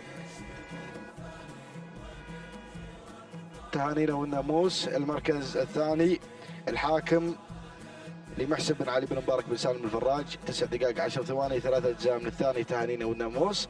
المركز الثالث حل فيه مشاهدينا الكرام ومتابعينا الافاضل الحنيش لناصر بن عبد الله بن ناصر بن حفيظ المري 9 دقائق 11 ثانيه 33 جزء من الثانيه. بينما المركز الرابع جاء فيه هياض لحمد بن محمد بن صالح بن بخيت الراشدي. وخامس المراكز كان مشاهدينا الاعزاء مع غزيلان محمد بن سعيد بن علي الجربوعي المري.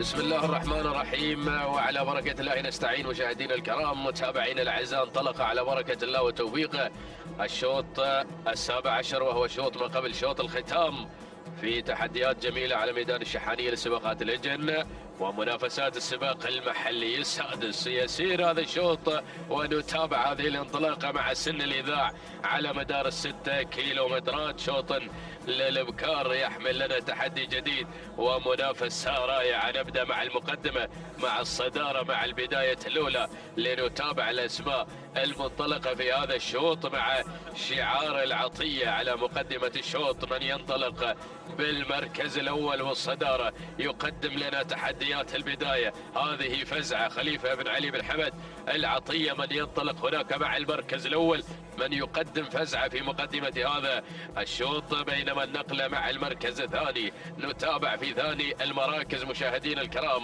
الاسم الواصل في هذه اللحظات، الاسم المتقدم في هذه اللحظة على ثاني المراكز. نتابع التواجد من ذخيرة اللي خذت المركز الثاني، الذخيرة اللي خذت المركز الثاني في هذا الشوط. نتابعها بشعار خالد بن حمد بن عبد الله الزعبي من يتقدم على مستوى المركز الثاني. وفي ثالث المراكز يتابع الوصول في هذه اللحظات والتقدم مشاهدينا متابعين الكرام على المركز الثالث. وصول من قبل سحاب، وصول في تحدي جميل ناصر بن محمد بن ناصر الجبر النعيمي، والشعار بن جبر هنا يتقدم مع سحابة في هذا الشوط. يطمع بناموسي شوط الانتاج من خلال مشاركة سحابة في هذا الشوط. النقلة مع المركز الرابع، وصول وتقدم جميل في هذه اللحظات من خلال تواجد سلام هزاع بن حمد بن صالح ابو شريدة ينطلق على مستوى المركز الرابع من خلال تواجد سلام. وفي المركز الخامس وصول في هذه اللحظات مشاهدين الكرام من شعار حمد بن علي بن جابر بن سالم الحنزاب من ينطلق مع الثريا على المركز الخامس. خلصنا الخمس المراكز المتقدمة في أول إذاعة، وبن خزينة مخرجنا يتابع مع الكادر السفلي لقطة جميلة مع الأعداد القادمة القادمة. شوف هذه الأسماء الواصلة، شوف هذا المنظر الجميل مع سن الإذاعة، شوف هذه الشعارات المشاركة هنا في أشواط الإنتاج والمنتجين. ما شاء الله تبارك الرحمن على هذه الأعداد المشاركة مع أشواط الإنتاج مع سن الإذاعة. نتابع هذه الانطلاقات وهذه التحديات الكبيرة، ولكن شعار العطية متزعم المسيرة حتى اللحظات مع فزعة في مقدمة هذا الشوط. خليفة بن علي بن حمد العطية من يقدم شعاره، يقدم إبداعات هذا الشعار في المركز الأول في الصدارة من خلال تقدم فزعة على مقدمة الشوط، بينما في المركز الثاني هناك التواجد مشاهدين الكرام من الذخيرة وشعار الزعبي القادم هنا في هذا الشوط مع تحديات الذخيرة. خالد بن حمد بن عبد الله الزعبي يقدم شعاره، ينطلق على مستوى المركز الثاني مع انطلاقة الذخيرة، وهناك النعيمي في المركز الثالث يتقدم هنا في هذا الأداء الجميل، ينطلق مع تحديات وانطلاقة هذا الشعار القادم بقوة في هذا الشوط مع تقدم سحابة على المركز الثالث. ناصر بن محمد بن ناصر الجبر النعيمي قادم في هذا الشوط، هنا يبغي الناموس، يبغى الانتصار، يبغى السلامات لأهالي الإجميلية. هنا مشاهدين الأعزاء مع تقدم سحابة في المركز الرابع. رابع المراكز وتابع في هذه اللحظات شواهين محمد بن سعيد بن خويطر العمري ينطلق في المركز الرابع من خلال مشاركة شواهين، وقادم أيضا من السلطنة للمشاركة على أرضية ميدان شحانية. يلا يا العمري، أهل السلطنة يطالبونك بسلام في هذا الشوط من خلال تقدم شواهين في المركز الرابع. وفي المركز الخامس نتابع دوشة يا مخرجنا، وصول هناك من دوشة في هذه اللحظات ما شاء الله. حمد بن محمد بن نايفة الآجري وصلكم بن نايفة مع تقدم دوشة في هذا الشوط، في هذا التحدي، في هذه المنافسة، في هذا الانطلاق الصباحي الجميل. شوف المراكز المتقدمة الرباعية الذهبية هنا في مقدمة الشوط مع هذه الشعارات المنطلقة، المربع الذهبي. نتابع تحديات والأجمل في هذا الصباح مع سن الإذاعة، وهنا أشواط الإنتاج والمنتجين. الناموس غالي يا مضمرين يا ملاك في هذه الأشواط، في أشواط الإنتاج ما شاء الله. تابع هذه الانطلاقات، تابع هذه التحديات، ولا زال العطية وشعاره في المركز الأول من خلال تقدم وانطلاقة فزعة في المركز الأول في الصدارة في البداية الأولى.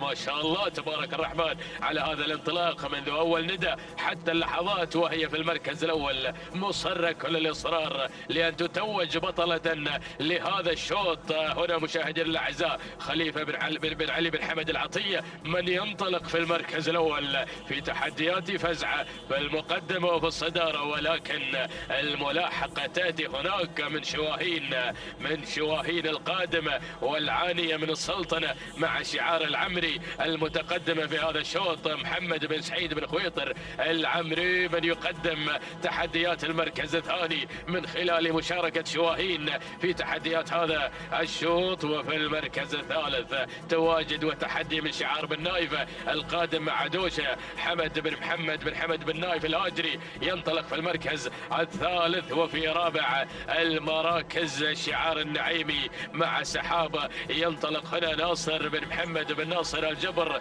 النعيمي. وفي المركز الخامس، خامس المراكز الثريا، يلا يا راعي الثريا، حمد بن علي بن جابر بن سالم الحنزاب يتقدم في هذا الشوط من خلال مشاركة وتحديات الثريا. لكن الأسماء قادمة، بدأ الهجوم، بدأ الاندفاع، بدأت السرعة، بدأت الإثارة، بوابة العبور، الكيلومتر الأخير، الكيلومتر المثير يا مضمرين، ساعة الانطلاق، لحظة الانطلاق إلى خط النهاية. هنا مشاهدين الأعزاء المقدمة فزعة، وفزعة المقدمة والعصا والعصا في الابطان. يا سلام يا شعار العطيه وتحديات البدايه، صاحبه اول ندى ولا زالت هي النجمه، لا زالت هي البطله، لا زالت هي المقدمه في هذا الصباح. هذا العرض الكبير في هذا الشوط. خليفه بن علي بن حمد العطيه يقدم شعاره، يقدم فزعه في هذا المسار، في هذا التحدي. شواهين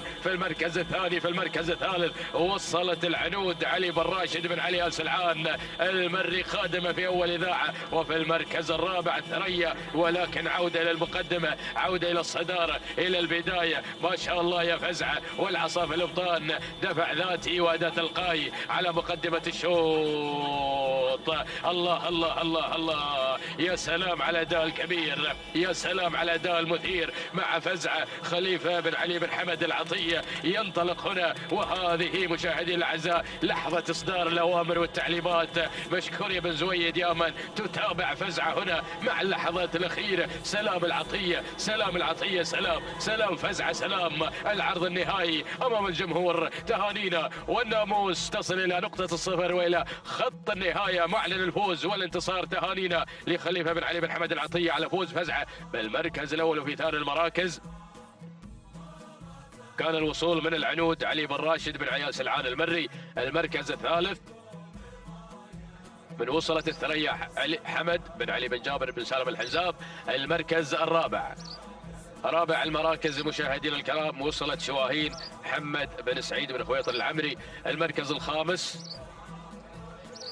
الخامس الشايب فاضل بن ظفر بن راشد الهاجري. هذه نتيجتنا مشاهدينا الاعزاء، ولكن عوده مع فزعه وتوقيتها الزمني لحظه وصولها الى خط النهايه. معلن الفوز والانتصار مهدي الناموس لشعار العطيه وقاطع 6 كيلومتر في توقيت مقداره 9 دقائق 8 ثواني 83 جزء من الثاني. تهانينا والناموس لخليفه بن علي بن حمد العطيه على فوز فزعه بالمركز الاول في تحديات هذا الشوط. بينما المركز الثاني من وصلت العنود، توقيت العنود هو 9 دقائق 11 ثانية 93 جزء من الثاني. تهانينا والناموس لعلي بن راشد بن علي آل سلعان المري على فوز العنود بالمركز الثاني. وثالث المراكز وصلت الثريا، وتوقيت الثريا 9 دقائق 14 ثانية 19 جزء من الثاني. تهانينا لحمد بن علي بن جابر بن سالم الحزاب.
البركة مشاهدينا متابعينا الكرام، التواصل مستمر من هنا من أرضية ميدان الشحانية وانطلاقة شوط الختام، ختام هذه الفترة الصباحية المميزة التي دارت على مدى 18 شوط. في هذه الفترة الصباحية المميزة نسير مع شوطنا الثامن عشر الذي أيضا خصص للقعدان الإذاعة الإنتاج. نسير مع هذا الشوط مشاهدينا الكرام متابعينا الأفاضل مباشرة مع المركز الأول، وصدارة هذا الشوط والبداية. هناك من يتقدم من أسماء في هذه اللحظات: جمران، راشد بن محمد بن عبد الله الزقيبة، من يقدم من انطلاقة شعاره المميز مع المركز الأول وصدارة هذا الشوط، بينما المركز الثاني وتابع الوصول من النايف محمد بن سالم بن علي العطر، من يقدم لنا شعاره المميز مع أيضا المركز الثاني.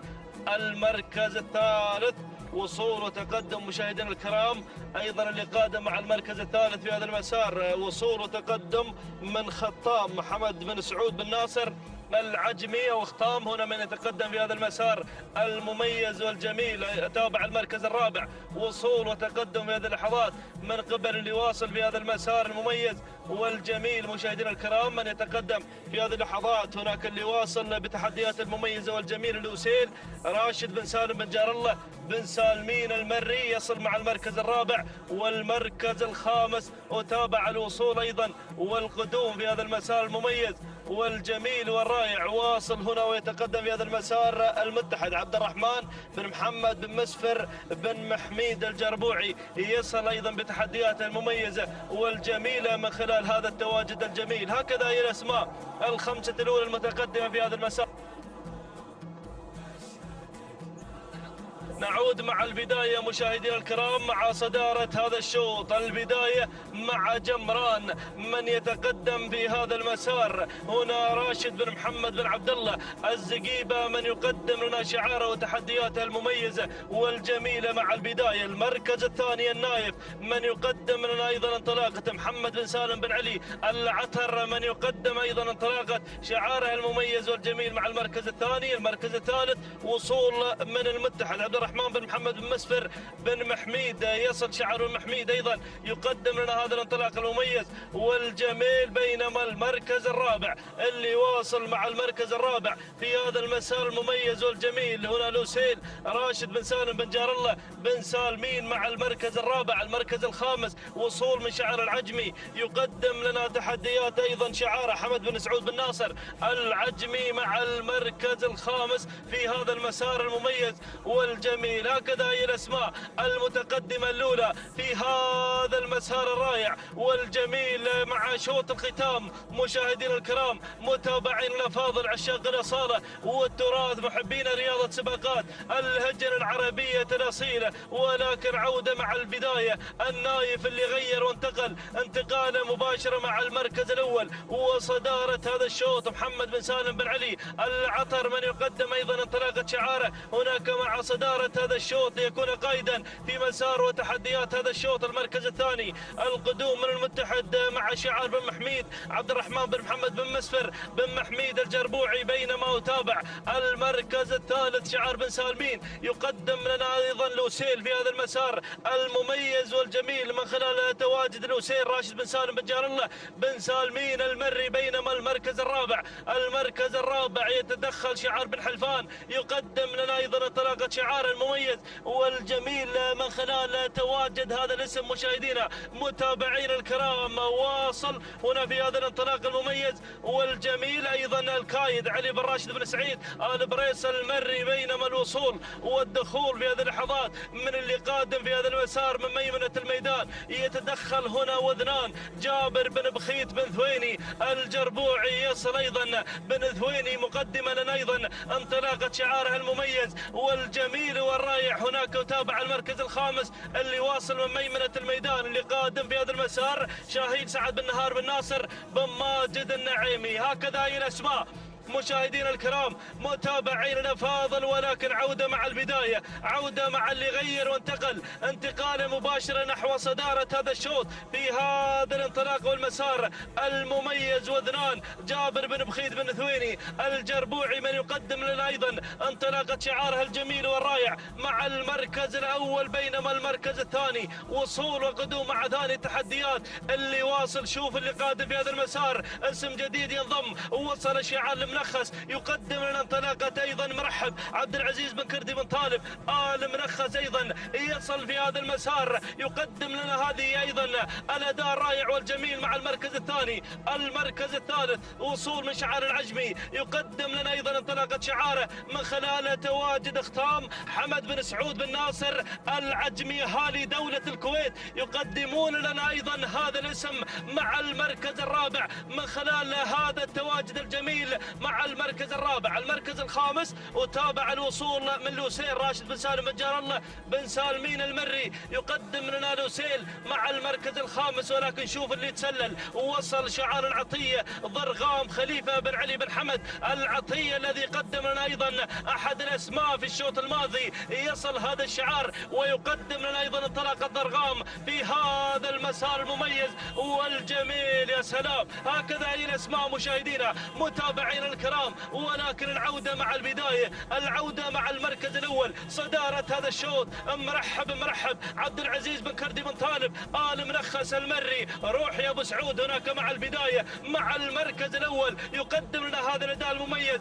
والجميل. ولكن تابع شعار أبو أحمد أيضا، يقدم لنا أيضا انطلاقة وذنان جابر بن بخيت بن ثويني الجربوعي من خلال تواجد وذنان في مسار وتحديات هذا الشوط. بينما شعار العطية أيضا واصل في هذا الانطلاق، مقدما لنا أيضا انطلاقة ضرغام خليفة بن علي بن حمد العطية. والمركز الرابع أهالي ميدان الشهيد حاضرين من خلال تواجد هذا الاسم هنا مع انطلاقة شعار حمد بن سعود بن ناصر العجمي قادم في هذا المسار المميز. أيضا خطفوا نقطتين في هذا الصباح أهالي ميدان الشهيد، يحضرون أيضا في هذا المسار المميز. وتابع شعار العطية أيضا واصل في هذا المسار، يقدم لنا انطلاقة أيضا الفايز خليفة بن عبد الله بن علي بن عبد الله العطية. ولكن العودة مع البداية مع المركز الأول، ضرغام يا ضرغام خليفة بن علي بن حمد العطية من يقدم لنا شعاره المميز والجميل. روح يا صالح بن زويد اليحافي أيضا اللي يتابع هذا الشعار مع المركز الأول مع صدارة هذا الشوط. ركز هناك مع البداية،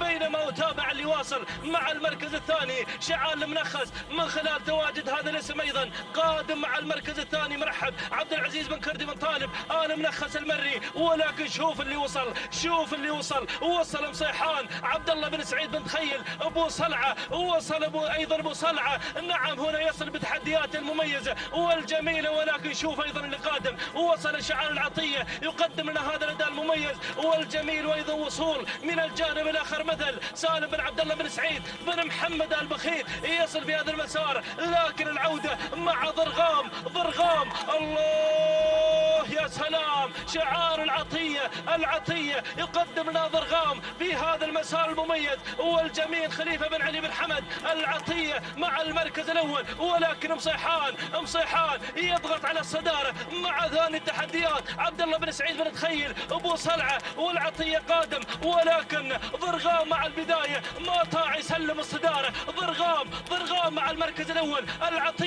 العطية يقدم لنا ضرغام خليفة بن علي بن حمد العطية. سلام العطية، سلام العطية، سلام خليفة بن حمد العطية. مشكور اليحافي صالح بن زويد اليحافي. والنقطة الثانية لهذا الشعار، سلمت يمينك على هذا الأداء المميز والجميل. تهانينا والناموس على هذا الفوز وهذا الانتصار. المركز الثاني وصل مع المركز الثاني مصيحان عبد الله بن سعيد بن تخيل ابو صلعة. المركز الثالث كان الوصول من مثل سالم بن عبد الله بن سعيد بن محمد البخيت. المركز الرابع وصل الفائز خليفة بن عبد الله بن علي بن عبد الله العطية. والمركز الخامس وصل عفرين سالم بن عبد الله علي بن سالم بن سعيد الجربوعي المري. هكذا مشاهدينا الكرام متابعينا الاعزاء تابعنا هذا الشوط. ولكن حضر شعار العطية وقدم لنا أيضا اسم في هذا المسار، حيث خطف نقطتين في صباح هذا اليوم. 9 دقائق 13 ثانية 35 جزء من الثاني. تهاني الناموس الخليفة بن علي بن حمد العطية. والتهاني أيضا لمن قاد هذا الشعار صالح بن زويد اليحافي. المركز الثاني وصل مشاهدينا الكرام مع المركز الثاني كان الوصول من صيحان، توقيتها الزمني 9 دقائق 14 ثانية 37 جزء من الثاني. تهاني الناموس لعبد الله بن سعيد بن تخيل ابو صلعة. بينما المركز الثالث وصل شعار البخيت وقدم لنا ايضا انطلاقة شعاره من خلال تواجد عفرين مع المركز الثالث في هذا المسار. وصل مشاهدينا الكرام مثل وتوقيتها الزمني 9 دقائق 14 ثانية 83 جزء من الثاني. تهانينا والناموس سالم بن عبد الله بن سعيد بن محمد البخيت. هكذا مشاهدينا الكرام متابعينا الافاضل وصل الى ختام هذه الفترة الصباحية المميزة. نذكر بصاحبة الشوط الأول الرئيسي في صباح هذا اليوم حضرت شتان وحضر شعار صالح بن حمد أيضا أبو شريدة من قدم لنا شتان مع الشوط الأول الرئيسي في صباح هذا اليوم. تهانينا والناموس يا أبو شريدة على هذا الفوز وهذا الانتصار، بينما حضر مع الشوط الأول الرئيسي للقعدان الإذاعة الصياد بشعار حمد بن صالح بن حسين. تهانينا والناموس توقيت الزمني 9 دقائق 5 ثواني 46 جزء من الثاني، حيث هو التوقيت الأفضل والأميز في صباح هذا اليوم. تهانينا والناموس على هذا الفوز وهذا الانتصار. تهانينا والناموس لجميع الفائزين وحظنا اوفر لمن لم يحالف الحظ. مشاهدينا الكرام متابعينا الافاضل وصلنا الى ختام هذه الفتره الصباحيه المميزه، على امل اللقاء بكم في الفتره المسائيه وانطلاقات سن الاذاعه في ختام الفتره